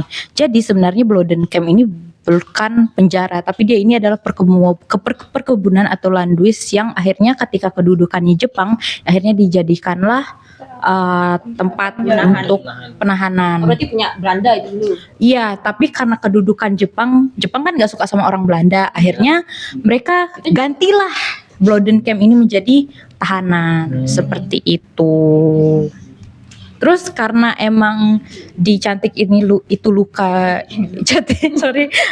ralat sedikit ya guys. Cantik Itu Luka emang agak sedikit mistis. Ada juga tentang pemakaman gitu di dalam novelnya ini, yang mana kayak tempat di awal novel kita diceritakan kalau Dewi Ayu itu bangkit dari kubur setelah bertahun-tahun gitu dikuburkan, entah mukjizat dari mana. Tahun ya? Ya, 21 tahun. Umur saya Umur saya itu umur saya tahun ini itu. 1 tahun bangkit. Bangkit lagi dari kubur, entah mukjizat apa ya yang Apakah dia Dewi Ayu itu nabi? nabi baru. Nah, seperti itu. Terus yang paling aku suka di Halimunda ini, maksudnya kayak di tempat Halimunda ini itu adalah tempat pelacurannya Mama Kalong gitu. Dan aku kayak jujur aku suka banget sama karakternya Mama Kalong gitu. Karena dia otaknya bisnis banget, even bisnisnya bisnis haram. Oh, yang pemilik itu pelacuran itu. Mucikari. Jadi even dia apa namanya bisnisnya bisnis haram kayak pelacuran, tapi itu kayak sesuatu poin yang menarik banget yang aku suka dari Cantik itu loh Kak. Itu sih. Terus apa ya, pengambilan waktu dari si buku ini nih lumayan jauh ya. Dari tahun 1942 sampai 1980-an itu pasca kemerdekaan. Jadi semua tuh dari kolonial, Iya, dari kolonial, Ordal. Orde Lama, Orde Baru, Ordal itu orang dalam. ya, Oh, berarti orde lama. Beda. nah, Orde Baru. Orba gitu. Iya. Terus yang menarik Orba. Orla. Orba. Ordal orang dalam kan. Kalau sekarang apa? Gitu. lanjut. Lanjut dulu. Terus suasana apa gitu? Bagaimana? Buku ini nih kayak gimana ya saya jelasinnya? Memang awal-awal tuh kalian akan bingung karena di sini kayak mistis gitu. Karena kayak bangunnya bangkitnya Dewi Ayu, terus kayak Ada hantu. ada hantu. Jadi apa ya, kayak dia horor tapi jatuhnya karena dia ceritain tentang mistis gitu, tapi karena dia ceritain tentang Dewi Ayu dan lain-lain itu kayak gimana ya, saya juga bingung cara menjelaskannya gitu. Dan buku ini juga sangat-sangat menggambarkan gimana sih kesengsaraan gitu pada masa itu, tapi lewat keturunannya Dewi Ayu gitu. Itu aja sih yang bisa saya jelaskan. Oke, saya ada sedikit Tambah, penambahan tambah. ya.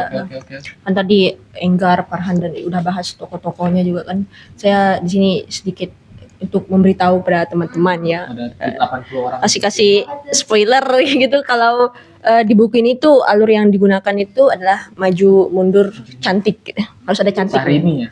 Harus maju mundur cantik, maju mundur cantik gitu. Jadi berbeda sendiri gitu alurnya dengan yang novel-novel lain gitu, ada cantiknya. Jadi alur yang digunakan itu maju Cantik. mundur cantik gitu. Nah, untuk novel ini sendiri lumayan tebal ya, sampai 500-an halaman, yang bahkan tadi saya butuh 3 minggu untuk habiskannya. Selain berat karena saya juga bacanya ebook dan Berat nih. mata saya tidak terlalu kuat gitu untuk membacanya dari alat dari handphone begitu. Kenapa matamu habis kena gas air mata? Nah, oke, kita udah Tahan duluan. Ada ini. 17-nya. Oke. Ayo lanjut Andin. Nah, kalau untuk sudut pandangnya ini kita udah sepakatin ya, yang sudut pandangnya itu orang ketiga tapi tidak tahu, maksudnya terbatas gitu. Jadi ada di dalam penceritaan di buku ini tuh menggunakan sudut pandang orang ketiga tapi yang sama-sama juga tidak tahu. Jadi masih banyak misteri-misteri yang dalam buku ini yang akhirnya kita ketahui di tengah cerita atau juga kita ketemui di ending di paling akhirnya. Dia misalnya ada satu karakter dijelasin kalau kita itu ngikutin karakter itu. Cuman pas bab selanjutnya ada karakter lagi kita ikutin dia. Ya, jadi walaupun dia bukan sudut pandang orang pertama, pakai sudut pandang orang ketiga, cuman kayak kita bener-bener ngikutin semua karakter. ya jadi berasa kita itu mengikuti karakter itu begitu. Jadi lompat bab ini ada berapa bab? 18 bab. 18 Dari bab 1 dan bab yang selanjutnya itu tidak nyambung gitu. Agak terpisah dia Agak punya. pertama bahas Dewi Ayu, bab bab 2-nya bahas Maman Gendeng gitu. Tapi menurut saya mengalir sih cerita. Ya, tetap mengalir karena kan Itu beda tokoh. maju mundur Bahasa cantik gitu. Karena alurnya itu maju mundur cantik gitu. Kita udah bahas sampai alur, sampai POP-nya atau Kita bisa bahas konfliknya. itu akan kita bahas sekarang di kelebihan dan kelemahannya. Gitu. Asik. Jadi udah masuk nih, apakah teman-teman akan memutuskan membaca buku ini dari kelebihan dan kelemahannya gitu. Nah, untuk kan kita kemarin kita akan bahas banyak kan gitu kelebihan dan kelemahannya, tapi di sini kita bahas sedikit dari kelebihannya. Itu yang pertama itu di sini kan kita menurut kita ya kan udah baca nih berempat bahwa buku ini tuh walaupun begitu maksud saya isi buku itu tentang katanya Farhan tadi 70% persetubuhan, tapi buku ini tetap informatif. Ya, saat informatif. Dia itu mengandung isu-isu sejarah asli kan gitu. Nah, Jadi bagaimana nih menurut Enggar ini yang suka membaca sejarah gitu? Oke. Kayak Farhan bilang kalau di buku ini ada tentang komunis, yang mana komunis itu yang awalnya datangnya itu kayak baik, tapi lama kelamaan kayak apa namanya Jahan? Kayak- Bantuinan. iya dia kayak apa? Jadinya Bisa pahami. sangat mengatur dia. Iya, sangat mengatur. Dan dijelasin anjing kok jadi saya. Lanjut Enggar. Nah, ini nih bikin saya keinget tentang demokrasi juga gitu. Aduh, saya selalu menganalogikan demokrasi itu seperti paracetamol. Obat paracetamol yang awal-awal dia kalau kita minum sesuai kebutuhan, itu dia jadi painkiller. Tapi kalau kita minum dalam satu hari 2 slop itu sudah overdosis dan itu bisa buat kematian. Gitu juga dengan demokrasi. Ya. Demokrasi itu sebenarnya untuk melawan absolut raja kan awalnya kehadirannya. Tapi karena kita menggunakannya dengan cara yang salah gitu, itu jadinya kayak dengan kata lain kayak overdosis. Contohnya Wapres. Wapres itu pas jangan disebut namanya. Wapres itu dia naik itu kita sebutnya itu backsliding demokrasi. Backsliding demokrasi itu pengkhianatan demokrasi melalui instrumen demokrasi itu sendiri. Jadi Ada ini.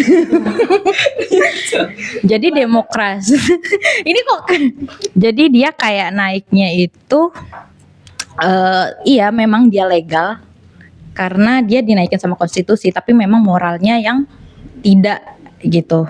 Jadi memang ada kesalahan di sana gitu. Jadi dia ada pengkhianatan cara naiknya dia pada saat itu gitu. Kalau komunis yang di sini tuh Iya. Oh. Kalau komunis sendiri gimana nih Han? Oke, kalau komunis di sini tuh kan kita tuh sering banget dengar komunis apalagi di Iya. novel fiksi kan. Mm-mm. Nah, dan di sini tuh saya suka banget karena dia dijelasinnya apa sangat sederhana. Sangat sederhana banget. Soalnya di sini dia dijelasinnya dari ada kan tuan tanah kan. Mm-mm. Tuan tanah ini dia mempunyai pekerja dan pekerjanya ini dia pokoknya tuh upahnya itu sangat tidak sesuai gitu dengan kerjaannya. Jadinya kayak di underpaid gitu. Di underpaid dan mereka itu misalnya dapat gaji nih, dapat gaji dan itu cuma cukup untuk hidup sebulan. Oke. Lagi dia bekerja cuma cukup untuk hidup sebulan dan dia kayak tidak bisa menabung dan lain-lain. Padahal itu kan tidak adil ya. Cuman mereka merasa keadilan itu di sana dan komunisme yang di buku Cantik Itu Luka itu tumbuh dari sana dia berangkatnya. Makanya kayak Kliwon yang komunis itu dia merasa kalau ini tuh sangat tidak masuk akal dan tidak adil. Jadinya di sini tuh komunis itu kayak baik gitu. Komunis itu baik dan saya merasa setelah membaca Cantik Itu Luka dan mengenal komunis dari matanya Eka tuh saya jadi ingin jadi komunis. Oh, ma. Jadinya bukan jangan ditahan itu karena apa ya? Ya apa sih? Karena misalnya nih, ya kan mereka ini kayak misalnya orang-orang bawah itu mereka tuh bersatu untuk melawan ketidakadilan itu. Pokoknya mereka dibayar kayak sangat rendah. Jadinya merasa ini tuh kalau tidak adil. Dan kok bisa sih orang-orang yang punya punya tanah ini dan punya mesin ini dia sangat berkuasa. Gitu dia kayak merasa tidak adil lah jadinya. Dan di sini tuh komunis dari Kliwon ini dijelaskan sangat baik dan masuk akal dia. Kayak misalnya nih, kan kalau kapitalis itu kan dia kayak orang-orang yang memiliki alat pokoknya alat mesin lah, mesin yang bekerja untuk mereka. Dan di sini tuh karena Halimunda ini adalah pulau pesisir yang dimana sebagian besar orang itu mata pencarian sebagai nelayan. Dijelasin kalau alat itu adalah kapal-kapal nelayan ini, kapal-kapal yang besar gitu, penangkap ikan. kapal besar penangkap ikan. Iya, kapal-kapal yang industrial pokoknya. Jadinya kapal-kapal perahu-perahu nelayan ini tidak bisa bersaing dia. Dan gitu dijelasin kayak kapal-kapal yang besar ini dari Sudanco itu dia ngambil ikan di tempat nelayan itu ngambil ikannya habis dan mereka jual langsung. Jadinya kan itu bisa lebih murah ya dia jual. Jadi nelayan ini nggak bisa bersaing dia. Jadi nelayan inilah komunis yang melawan apa para petinggi-tinggi yang punya kapal ini. Di situ dijelasin, dan walaupun komunis ini kayak mereka kan berdemo dan bisa mereka tuh mau membakar kapal-kapal yang besar ini, tidak dilakuin. Kayak Kliwon itu masih sabar-sabarin, tunggu sabar dulu, saya ngomong dulu sama mereka. Dan didatengin lah kantor yang punya kapal ini, Sodanco itu. Terus Sodanco itu cuma bilang, iya nantilah saya urus gitu. Dan sampai beberapa lama tetap doang ngestak, nggak diurus-urus, kayak tidak didengarkan aspirasi masyarakat di novel ini. Gitu, di novel ini. Dari ceritanya Farhan aku kayak keinget sama ceritanya Karl Marx. Wah, keren. Jadi gimana tuh? sebenarnya kalau seingatku pas awal kuliah aku diceritain gitu kan sama dosenku tentang kehidupannya Karl Marx. Jadi Karl Marx itu dia itu anak dari orang punya pabrik sepatu. Terus dia ngelihat kan, kok saya makin kaya, kok mereka enggak kaya-kaya yang kerja di ke toko sepatunya dia. Kerja, gitu. Iya, padahal mereka rajin kerja, kok saya yang malah yang kaya. Jadi disitulah Karl Marx berpikir tentang tidak ada kelas gitu. Nggak ada dosen. Iya. Nggak ada. Jadi akhirnya dalam pemikirannya dia, Oh serius? dalam pemikirannya dia itu ada kan kayak borjuis dan proletar. Jadi dia merasa sebenarnya di kehidupan ini ya itu nggak ada kelas sama sekali, tidak ada kaum borjuis atau proleta gitu. Itu sih. Nah, jadi di komunisme di Cantik Itu Luka ini dia menginginkan kesetaraan sebenarnya. Nah dari situ, dan cara menginginkan kesetaraannya juga lumayan halus gitu.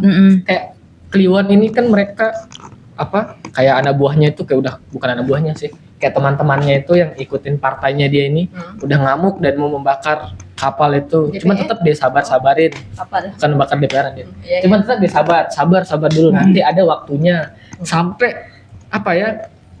sampai misalnya mereka ini nelayan ini sudah mau menyerang kapal, langsunglah kapal itu backup sama angkatan bersenjata.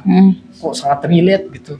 Kapal-kapal yang industrial ini di backup angkatan bersenjata, jadinya nelayan yang rakyat yang tidak memiliki power ini tidak bisa melawan itu.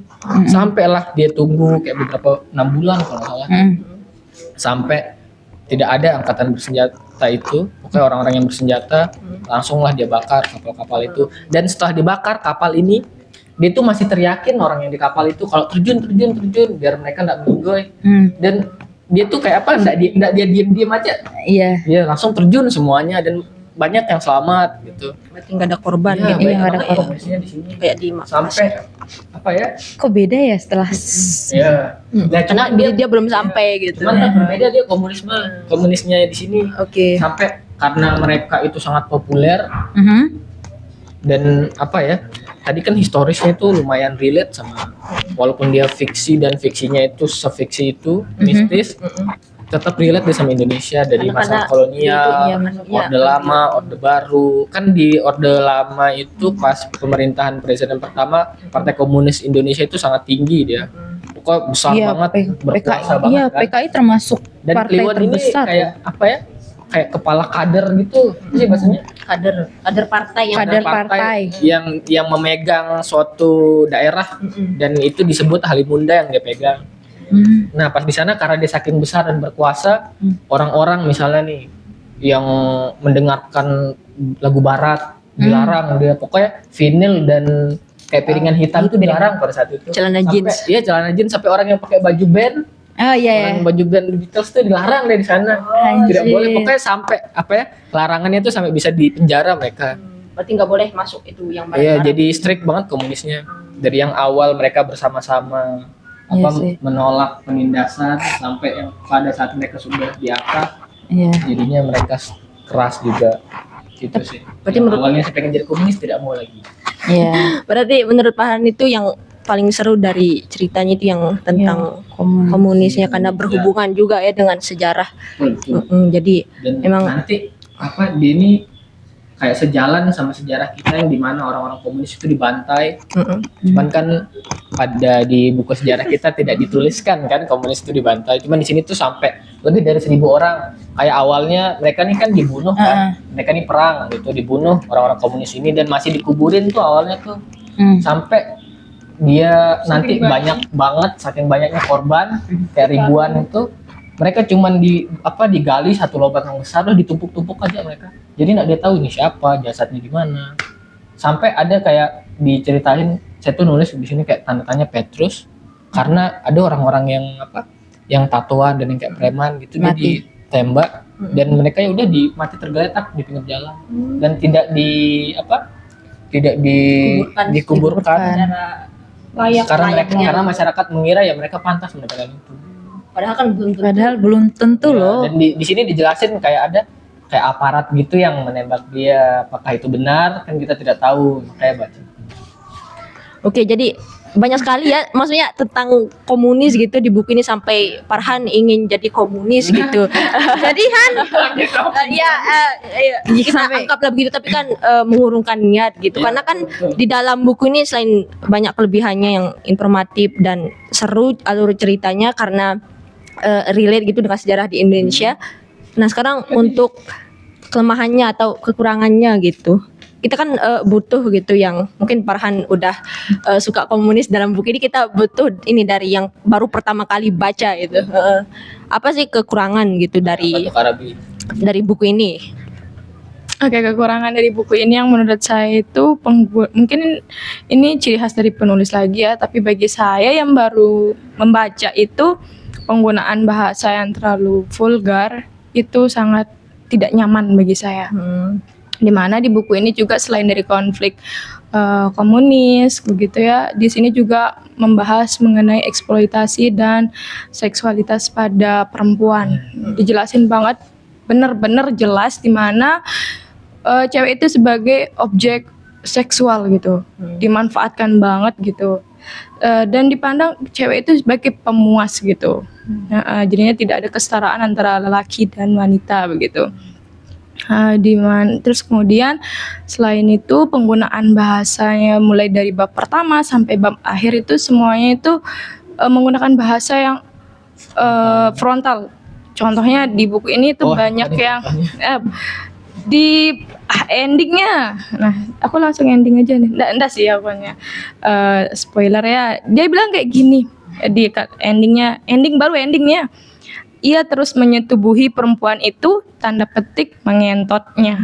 Nah, itu nih endingnya kayak gitu, kesannya begitu. Itu cuma satu kata ya. Iya. Itu banyak banget katanya yang Banyak Baru banget satu kata itu. Dan bahkan saking baru baca gitu ya, penggunaan bahasa ini sangat mempengaruhi pikiran kita gitu. ya sampai ada yang mimpi, coba mimpi. Bawa mimpi, bener. Nah, tapi balik lagi mungkin ini salah satu ciri khas dari penulis sehingga sampai menang penghargaan Cuman begitu ya. mungkin kayak beda-beda orang, mungkin ada yang lebih suka bahasa yang kayak gini, ada yang tidak suka. Betul. Selain itu kritikan saya dari buku ini itu kekurangannya menurut saya itu karena penggunaan alurnya maju mundur sehingga membuat Cantik. maju mundur cantik gitu, membuat saya pembaca pemula itu bosen, jujur bosen banget. Kenapa bosan? Ya karena tiba-tiba baru kita fokus paragraf awal menceritakan tokoh yang ini, tiba-tiba ke suasana yang seperti ini. Contohnya di aku langsung kasih motif. Di mana di halaman pertama alur maju ya menjelaskan tentang si Dewi Ayu bangun dari kubur terus jalan ke rumahnya. Terus kemudian balik ke halaman kedua, lanjut ke halaman kedua begitu ya. Tiba-tiba dia alur mundur, terus dia menggunakan di mana menceritakan proses di saat si Dewi Ayu itu melahirkan si cantik itu, si buruk rupa, mulai gitu. Terus habis itu tiba-tiba dia alur maju lagi begitu. Dilanjutkan setelah itu dari kubur, terus dia jelasin anak-anaknya si Dewi Ayu. Tiba-tiba di pertengahan bab itu dia tiba-tiba jelasin Mak Iyang sama Mak Gendik. Jadi saya itu dia awalnya saya mikirin ini buku cerita apa sih gitu kan. Betul.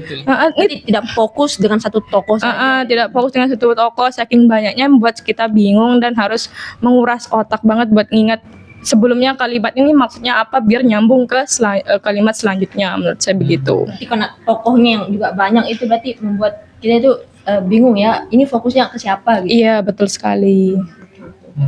Sampai cuman dia kayak lucu ya pas di awalnya ini. Di sini tuh dia bilang kayak hal pertama yang kan Dewi Ayu ini dia melahirkan anak keempatnya. Di sini ditulis sama Eka, hal pertama yang ia ingat adalah bayinya yang tentu saja bukan lagi seorang bayi. Terus dia bilang 21 tahun lalu ia mati 12 hari setelah melahirkan seorang bayi perempuan yang buruk rupa. Begitu buruk rupanya sehingga dukun bayi yang membantunya merasa tak yakin itu seorang bayi dan berpikir itu seonggok tahi. Sebab lubang keluar bayi dan tahi hanya terpisah 2 cm saja. Terus dia bilang juga bayi yang menyerupai onggokan tahi hitam itu sebagai bayi yang cantik. Terus saya kayak, ngakak sini. Terus dia bilang juga, misalnya, ia itu tidak begitu yakin bahwa hidung bayi itu adalah hidung, sebab itu lebih menyerupai colokan listrik daripada hidung yang dikenalnya sejak kecil. Dan mulutnya mengingatkan orang pada lubang celengan babi, dan telinganya merupai gagang panci. Aja. Oke, jadi mungkin hal-hal yang frontal seperti itu masih sulit diterima ya, walaupun mungkin sebelumnya pernah baca buku yang mirip-mirip, tapi nggak pernah yang satu full buku ini gitu frontal semua gitu isinya gitu. Nah, untuk penambahin saya tambahin dikit tentang apa ya? Maksudnya semua tokoh dalam buku ini menurut saya itu tidak manusiawi gitu. Iya, Maksudnya kayak ada sesuatu hal. kayak oke lah mereka punya kelebihan, tapi kelebihannya itu semuanya kelebihan yang tidak apa ya gitu. Over ya. Terlalu overpower. Contohnya tadi Maman Gendeng yang baru lahir udah langsung sakti, diajar sama kiai di gunung gitu kan. Termasuk juga ini si cantik itu walaupun jelek, tapi jeleknya itu yang hidung colok yang Kayak sejelek itu kenapa sejelek itu sampai digambarkan kayak tai gitu, sampai hidungnya kayak colokan listrik gitu. Jadi maksudnya ini yang tidak masuk akalnya ya, dari penggambaran tokohnya itu yang masih belum masuk akal di saya gitu, yang bisa mungkin membuat kita kayak mikir, ih apa sih cerita ini, kayak terlalu fiksi gitu. Iya. Yang mungkin kan karena jujur saya itu bukan pembaca itu ya fantasi, maksudnya ada kan yang fiksi fantasi gitu, yang sangat jauh kemana-mana imajinasinya. Saya baca tapi nggak yang Seri Bumi Bulan gitu, Seri Bumi enggak. Saya baca yang realis aja. Gitu. Berarti jelek Seri Bumi itu. Saya enggak Gimana? bilang gitu ya. Bagus berarti. Bagus. Kalau dari Enggar apa mungkin kekurangan yang lain gitu selain yang disebutkan teman-teman tadi? Sebenarnya Enggar. kekurangan buku ini sebenarnya 11-12 dari kayak teman-teman kayak apa ya, penggambaran yang di dalam buku ini nih benar-benar secara frontal itu kayak si Ma Iyang tuh, Ma Gadis sama Ma Iyang kayak dia merkosa gitu, merkosa hewan ternak, dan jujur saya sampai dapat mimpi buruk gitu. Dan itu 2 kali. Baca buku ini 2 kali. 2 kali. Karena mau tahu nggak? Kenapa ya? 2. Karena kamu 02. Saya tidak memilih. Oh ya. Oke, lanjut cerita Tidak mimpinya memilih. apa? Nah, cerita mimpinya itu pokoknya namanya mimpi ya. Dia tuh kayak ngerti nggak sih ada kayak skip gitu. Iya, benar. Mm-mm. Berarti kayak ini ya. Iya. Novel ini yang Iya, skip gitu, loncat gitu. Jadi di dalam Oh, mimpi jadi mak gending. Hilang. terus aku tuh mau tahu nggak aku mimpinya. Jadi awalnya itu aku kayak sama cowok pakai baju hitam, rambutnya hitam. Terus kayak I don't know. Dia kayak tiba-tiba aku tuh kayak langsung dicari sama warga karena anak ini nih hilang gitu. Terus kamu yang buat dia. Terus mau tahu nggak time skipnya tuh kayak jauh banget, tiba-tiba aku tuh udah melayang di langit. Nah, kayaknya iya. Oh my god. Di langit-langit gitu, jadi kayak yang apa sih, karena buku ini doang kayak. Terus aku mimpi hal yang sama lagi, seabsurd itu lagi. Jadi kayak Baru. dan ini 2 kali. Jadi ya itu, aku kayak dikasih lihat kayak apa, kayak mimpi yang sebelumnya kayak aku pergi sama si cowok atau cewek gitu. Terus tiba-tiba aja aku udah kayak melayang aja di langit. Berarti Ma Iyang. Fix megang cosplay.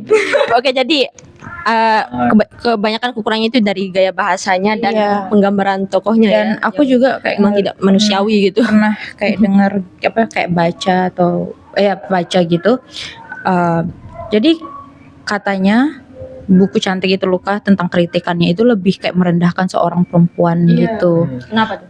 Karena emang apa, mungkin bahasa yang digunakan sama Eka Kurniawan dalam buku ini memang sangat-sangat frontal gitu, kayak gimana Dewi Ayu digambarkan sebagai cewek pelacur dan lain sebagainya itu gitu. Dan itu tuh memang dianggap itu merendahkan seorang perempuan gitu. Tapi menurut aku sendiri sebagai pembaca enggak juga sih.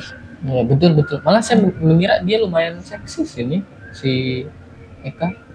Kenapa? Kenapa Karena kamu berpikir seperti itu? perempuannya sangat keren gitu di sini tuh kayak karakternya dan dia tuh Overpower. udah cantik, dia pintar lagi dan dia Iya. memiliki kecerdasan emosional. Mm-mm. Walaupun nasibnya seperti itu, cuman kan basic dari karakter dan kehidupannya itu enak, dia kan rumahnya banyak dan Mm-mm. besar. Bahkan aku pernah kayak ngeliat di X itu bukunya Eka Kurniawan yang cantik itu luka tuh termasuk buku yang nggak jelas. Oke. Betul dan lumayan absurd. Oke, kan emang karena ceritanya kan absurd tadi kan yang Dia dari Endingnya juga nggak tahu ini kelebihan atau Kekurangan ya. Karena kayak dari ceritanya kan awalnya nih udah lumayan masuk akal nih. Mm-mm. Kayak dari tokoh-tokohnya lah, adalah masuk akalnya. Mm-mm. Sampai di ending mulai muncul hantu tuh terbang dan hantunya spesifik hantu komunis. Kayak kok bisa ada hantu komunis, dan hantu komunisnya ini dia dilihat sama Sodanjo ini kan, karena Sodanjo yang membantai komunis pada saat itu. Cuman istrinya juga bisa ngelihat. Nah, hantu komunis ini dikasih makan dia tuh. minum juga. Iya, dikasih makan dan minum baru dia pergi. Iya, kalau enggak ada. Kan dia ditembak juga sih. Wah, pokoknya di Halimunda tuh udah jelas banyak hantu komunis. Sampai saking absurdnya kan dia diceritain kalau anak Sodanjo ini dia hamil dan diperkosa sama anjing. Jadi jadi bapak sedikit ya. spoiler. Jadi bapaknya ini karena saking kesalnya dia bantai semua anjing yang ada di sana. Kayak anjing peliharaan orang pun dia bantai itu. Maman gendeng nggak sih itu? Maman Gendeng. Iya. Dia yang Gendeng ya? bunuh Iya. Oh iya. semua Iya, anjing-anjing iya, itu iya. kan. Sodanjo ini dia takut sama hantu komunis ya. Iya, betul. Ya, Bener dan Endingnya juga Iya. nggak masuk akal itu. Dan tadi- Dewi Ayu mata dan tadi yang dari informatif itu juga lupa kita taruhin karena ntar kan dia si Kliwon ini kan dia komunis. Dia tuh ternyata sampai pernah dibawa ke Pulau Buru. Nah, Dia dibawa ke Pulau Buru terus kembali udah kurus, udah kayak diceritain kayak bener-bener orang yang dibawa ke sana. Kayak sejarah Indonesia itu dia diceritainnya kayak lumayan lengkap dan rinci, dan strukturnya tuh kayak struktur banget kayak. Apa Walaupun sih? alurnya itu lompat Iya. mundur cantik. Cuman sejarahnya tuh kayak bener-bener mantep di sini. mantep. Itu yang jadi Terlepas kelebihannya dari- yang tadi. iya. iya. Dari itu semua. Lepas dari semua kekurangannya yang Iya, yang 11-12 ya 11-12. kita jadi kekurangannya itu bisa kita ringkas jadi bahasanya yang terlalu vulgar yang membuat pembaca pemula ataupun yang emang nggak suka bahasa-bahasa itu jadi kurang nyaman ketika membaca gitu kan. Juga tokohnya yang terlalu banyak dan tidak fokus tadi ya terhadap penceritaannya itu, dan juga cerita yang absurd gitu. Absurd banget yang tidak semua orang dapat menerima cerita yang seperti itu gitu. Kita udah mau sampai penghujung segmen ini. Baru berasa 5 menit. Karena itu Ya, saking enjoy-nya. karena teman-teman yang lain udah Ya, udah. menunggu nih. Iya. Kita akan menutup segmen ini dengan Pertanyaan nih. dengan ini dulu Bang Ded. Biasanya ditanya jawab tiba-tiba. Kita mau kasih pendapat pribadi sekalimat dua kalimat ya untuk buku ini. Jadi sekalian nanti rekomendasiin lah ke teman-teman gitu. Setelah kita memberikan kesan kita baru ada pertanyaan. Ya jadi kita kasih kesempatan dulu untuk pembicara Iya. memberikan pendapat yang pribadi sekalipun sekalimat dua kalimat terhadap buku ini gitu. Mungkin Oke. mulai dari saya. Oke. Eh, Kalau dari saya, Agama tadi ya. Imam podcast aja. Andinisme dah nih. oke, kalau dari saya itu mungkin saya berpikirnya untuk buku ini, pendapat saya ya, mungkin cantik itu luka itu di sini tuh bukan hanya cantik yang pada manusia gitu. Kan di sini dia itu diceritain orang cantik karena kecantikannya itu dia itu menderita gitu. Jadi di sini bisa saya katakan juga karena tadi masuk sejarah ya. Saya jadi berpikir bahwa buku ini itu juga menceritakan kayak kiasan bukan untuk manusia aja gitu, tapi cantiknya itu untuk suatu bangsa atau suatu negara gitu. Maksudnya di sini kan Indonesia itu kan kayak maksudnya cantik gitu kan. Zamrud Katulistiwa gitu. Kayak apapun pohon kayu jadi tanaman gitu kan. Jadi karena mungkin karena cantik itu kan, kalau di pelajaran SD itu datanglah para orang-orang Belanda untuk menjarah, untuk mengambil sesuatu yang cantik itu, entah itu rempah-rempahnya atau apapun yang ada di Indonesia, karena kan zamrud khatulistiwa begitu. Nah, itu pun juga terasa gitu saya pikirkan karena ceritanya kan juga dari katanya Farhan tadi, Orde Lama ke Orde Baru itu setelah Indonesia dijajah sama bangsa asing itu, ternyata sampailah juga Indonesia itu banyak walaupun ya banyak yang bilang Indonesia itu dijajah bangsanya sendiri gitu, tapi yang disalahkan adalah antek asing gitu. Gitu. Jadi Siapa yang bilang itu? jadi ini saya rasa mirip gitu dengan banyak tokoh di dalam buku ini yang berbuat sesuatu yang awalnya mereka sangat berwibawa tapi berubah gitu sifatnya jadi bodoh, ya karena itu, karena cantiknya seseorang atau karena emang kebodohannya dia sendiri gitu. Jadi kan kenapa sih ada bisa bangsa yang menjajah bangsanya sendiri gitu.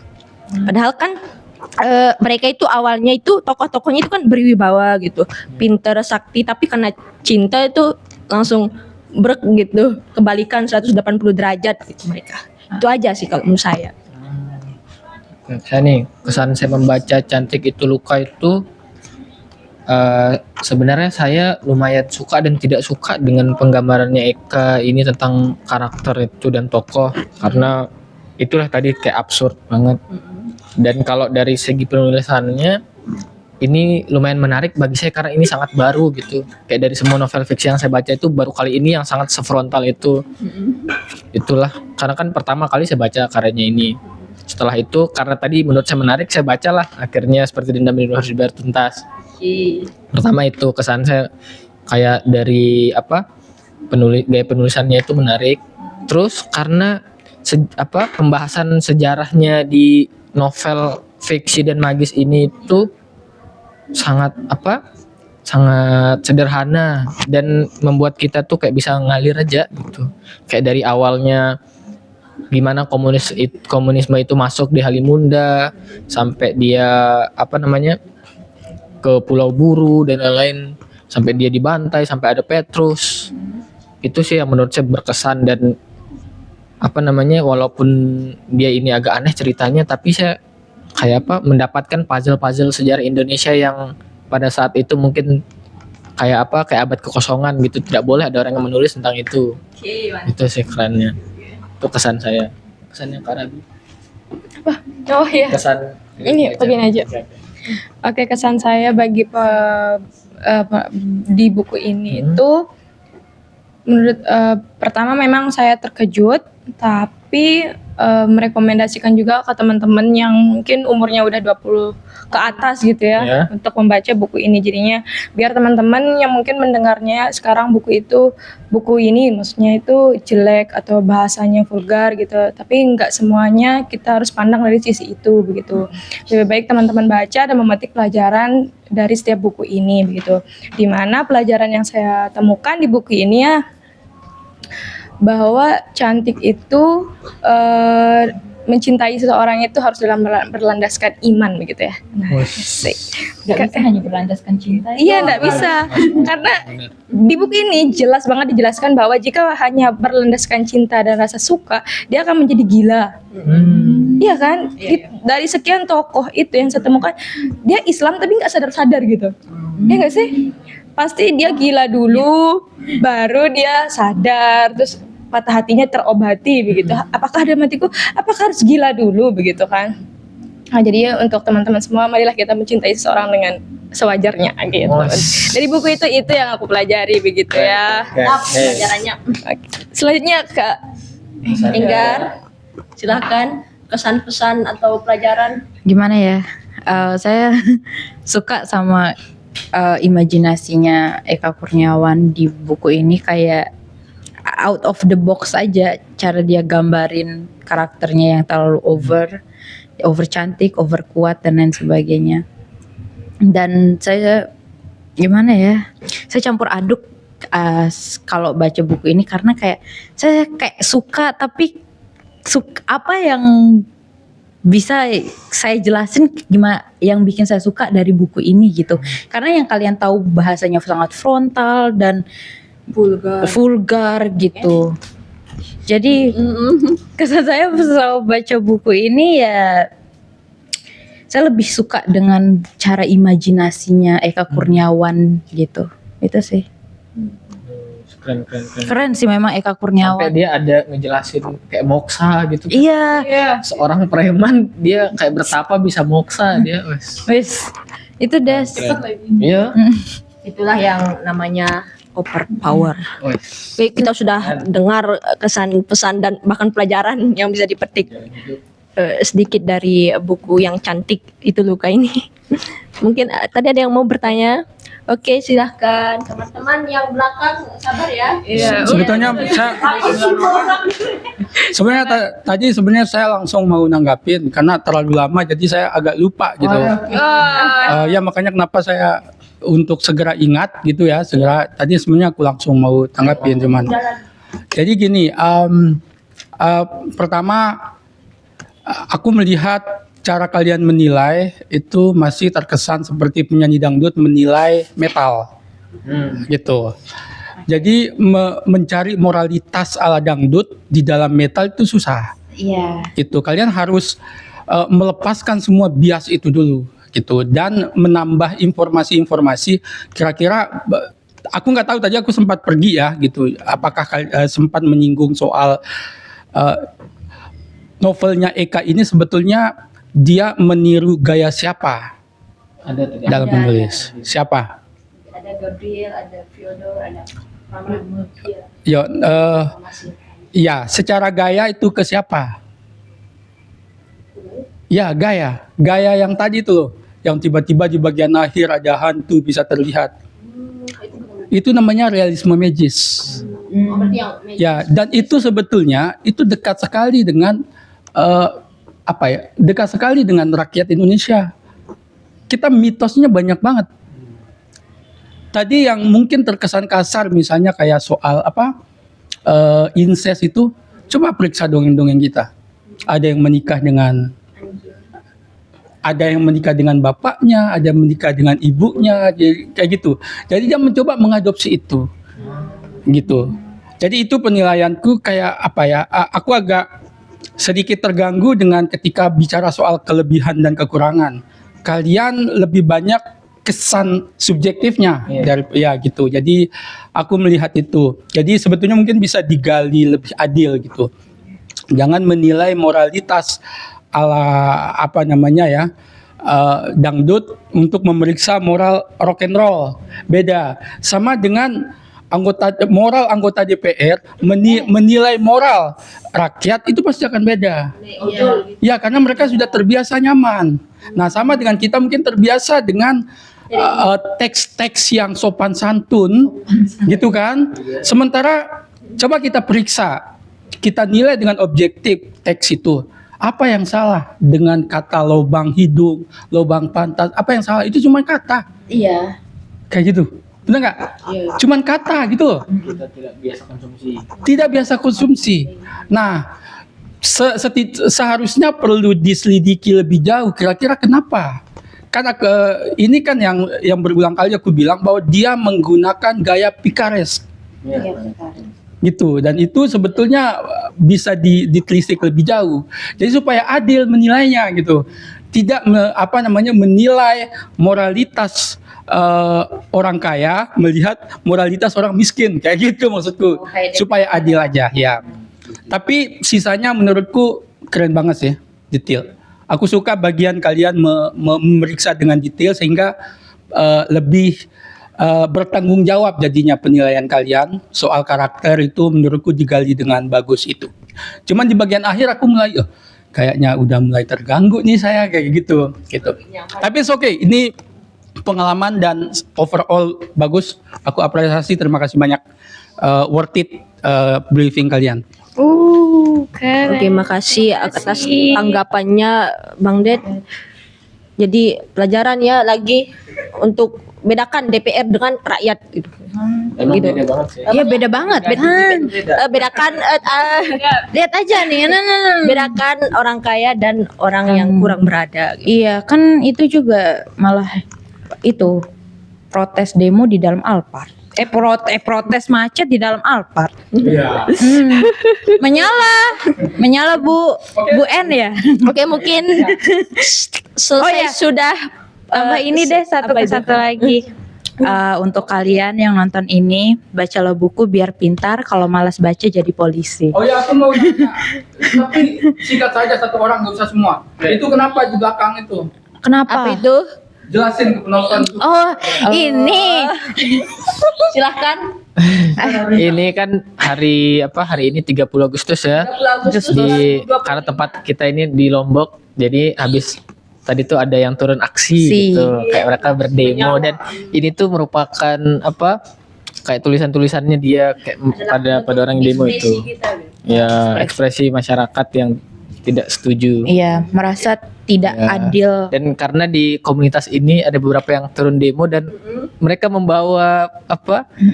Props ini ya, kayak jadinya dipajang di sini. Ini tuh kayak bukan pajangan, kayak kita sengaja banget Iya. buat ini untuk menjadi apa? Kayak estetikanya tidak dipersiapkan. Iya. Karena emang ini tuh kayak sudah menjadi saksi kayak tadi Iya. mereka demo gitu. Ingat gitu. Oh, ini pas podcast ini ternyata habis turun demo gitu. Iya. Betul. Ya, for your information, kalau sekarang gedung DPR NTB sudah dibumi hanguskan, guys. Itu yang seperti jadi Itu bentuk seperti kata di belakang kita, baca buku biar tidak melindas rakyat. Iya, ketutup tapi tidak apa-apa. Seperti yang saya bilang tadi sebelum kita menutup, bacalah buku supaya pintar. kalau tidak baca jadi Polisi. itu Enggar yang bilang. Andi setuju. Andin setuju gak, Din? Oke, sekian dari segmen kita kali ini, teman-teman. Terima kasih sudah menonton. Wassalamualaikum warahmatullahi wabarakatuh. Selamat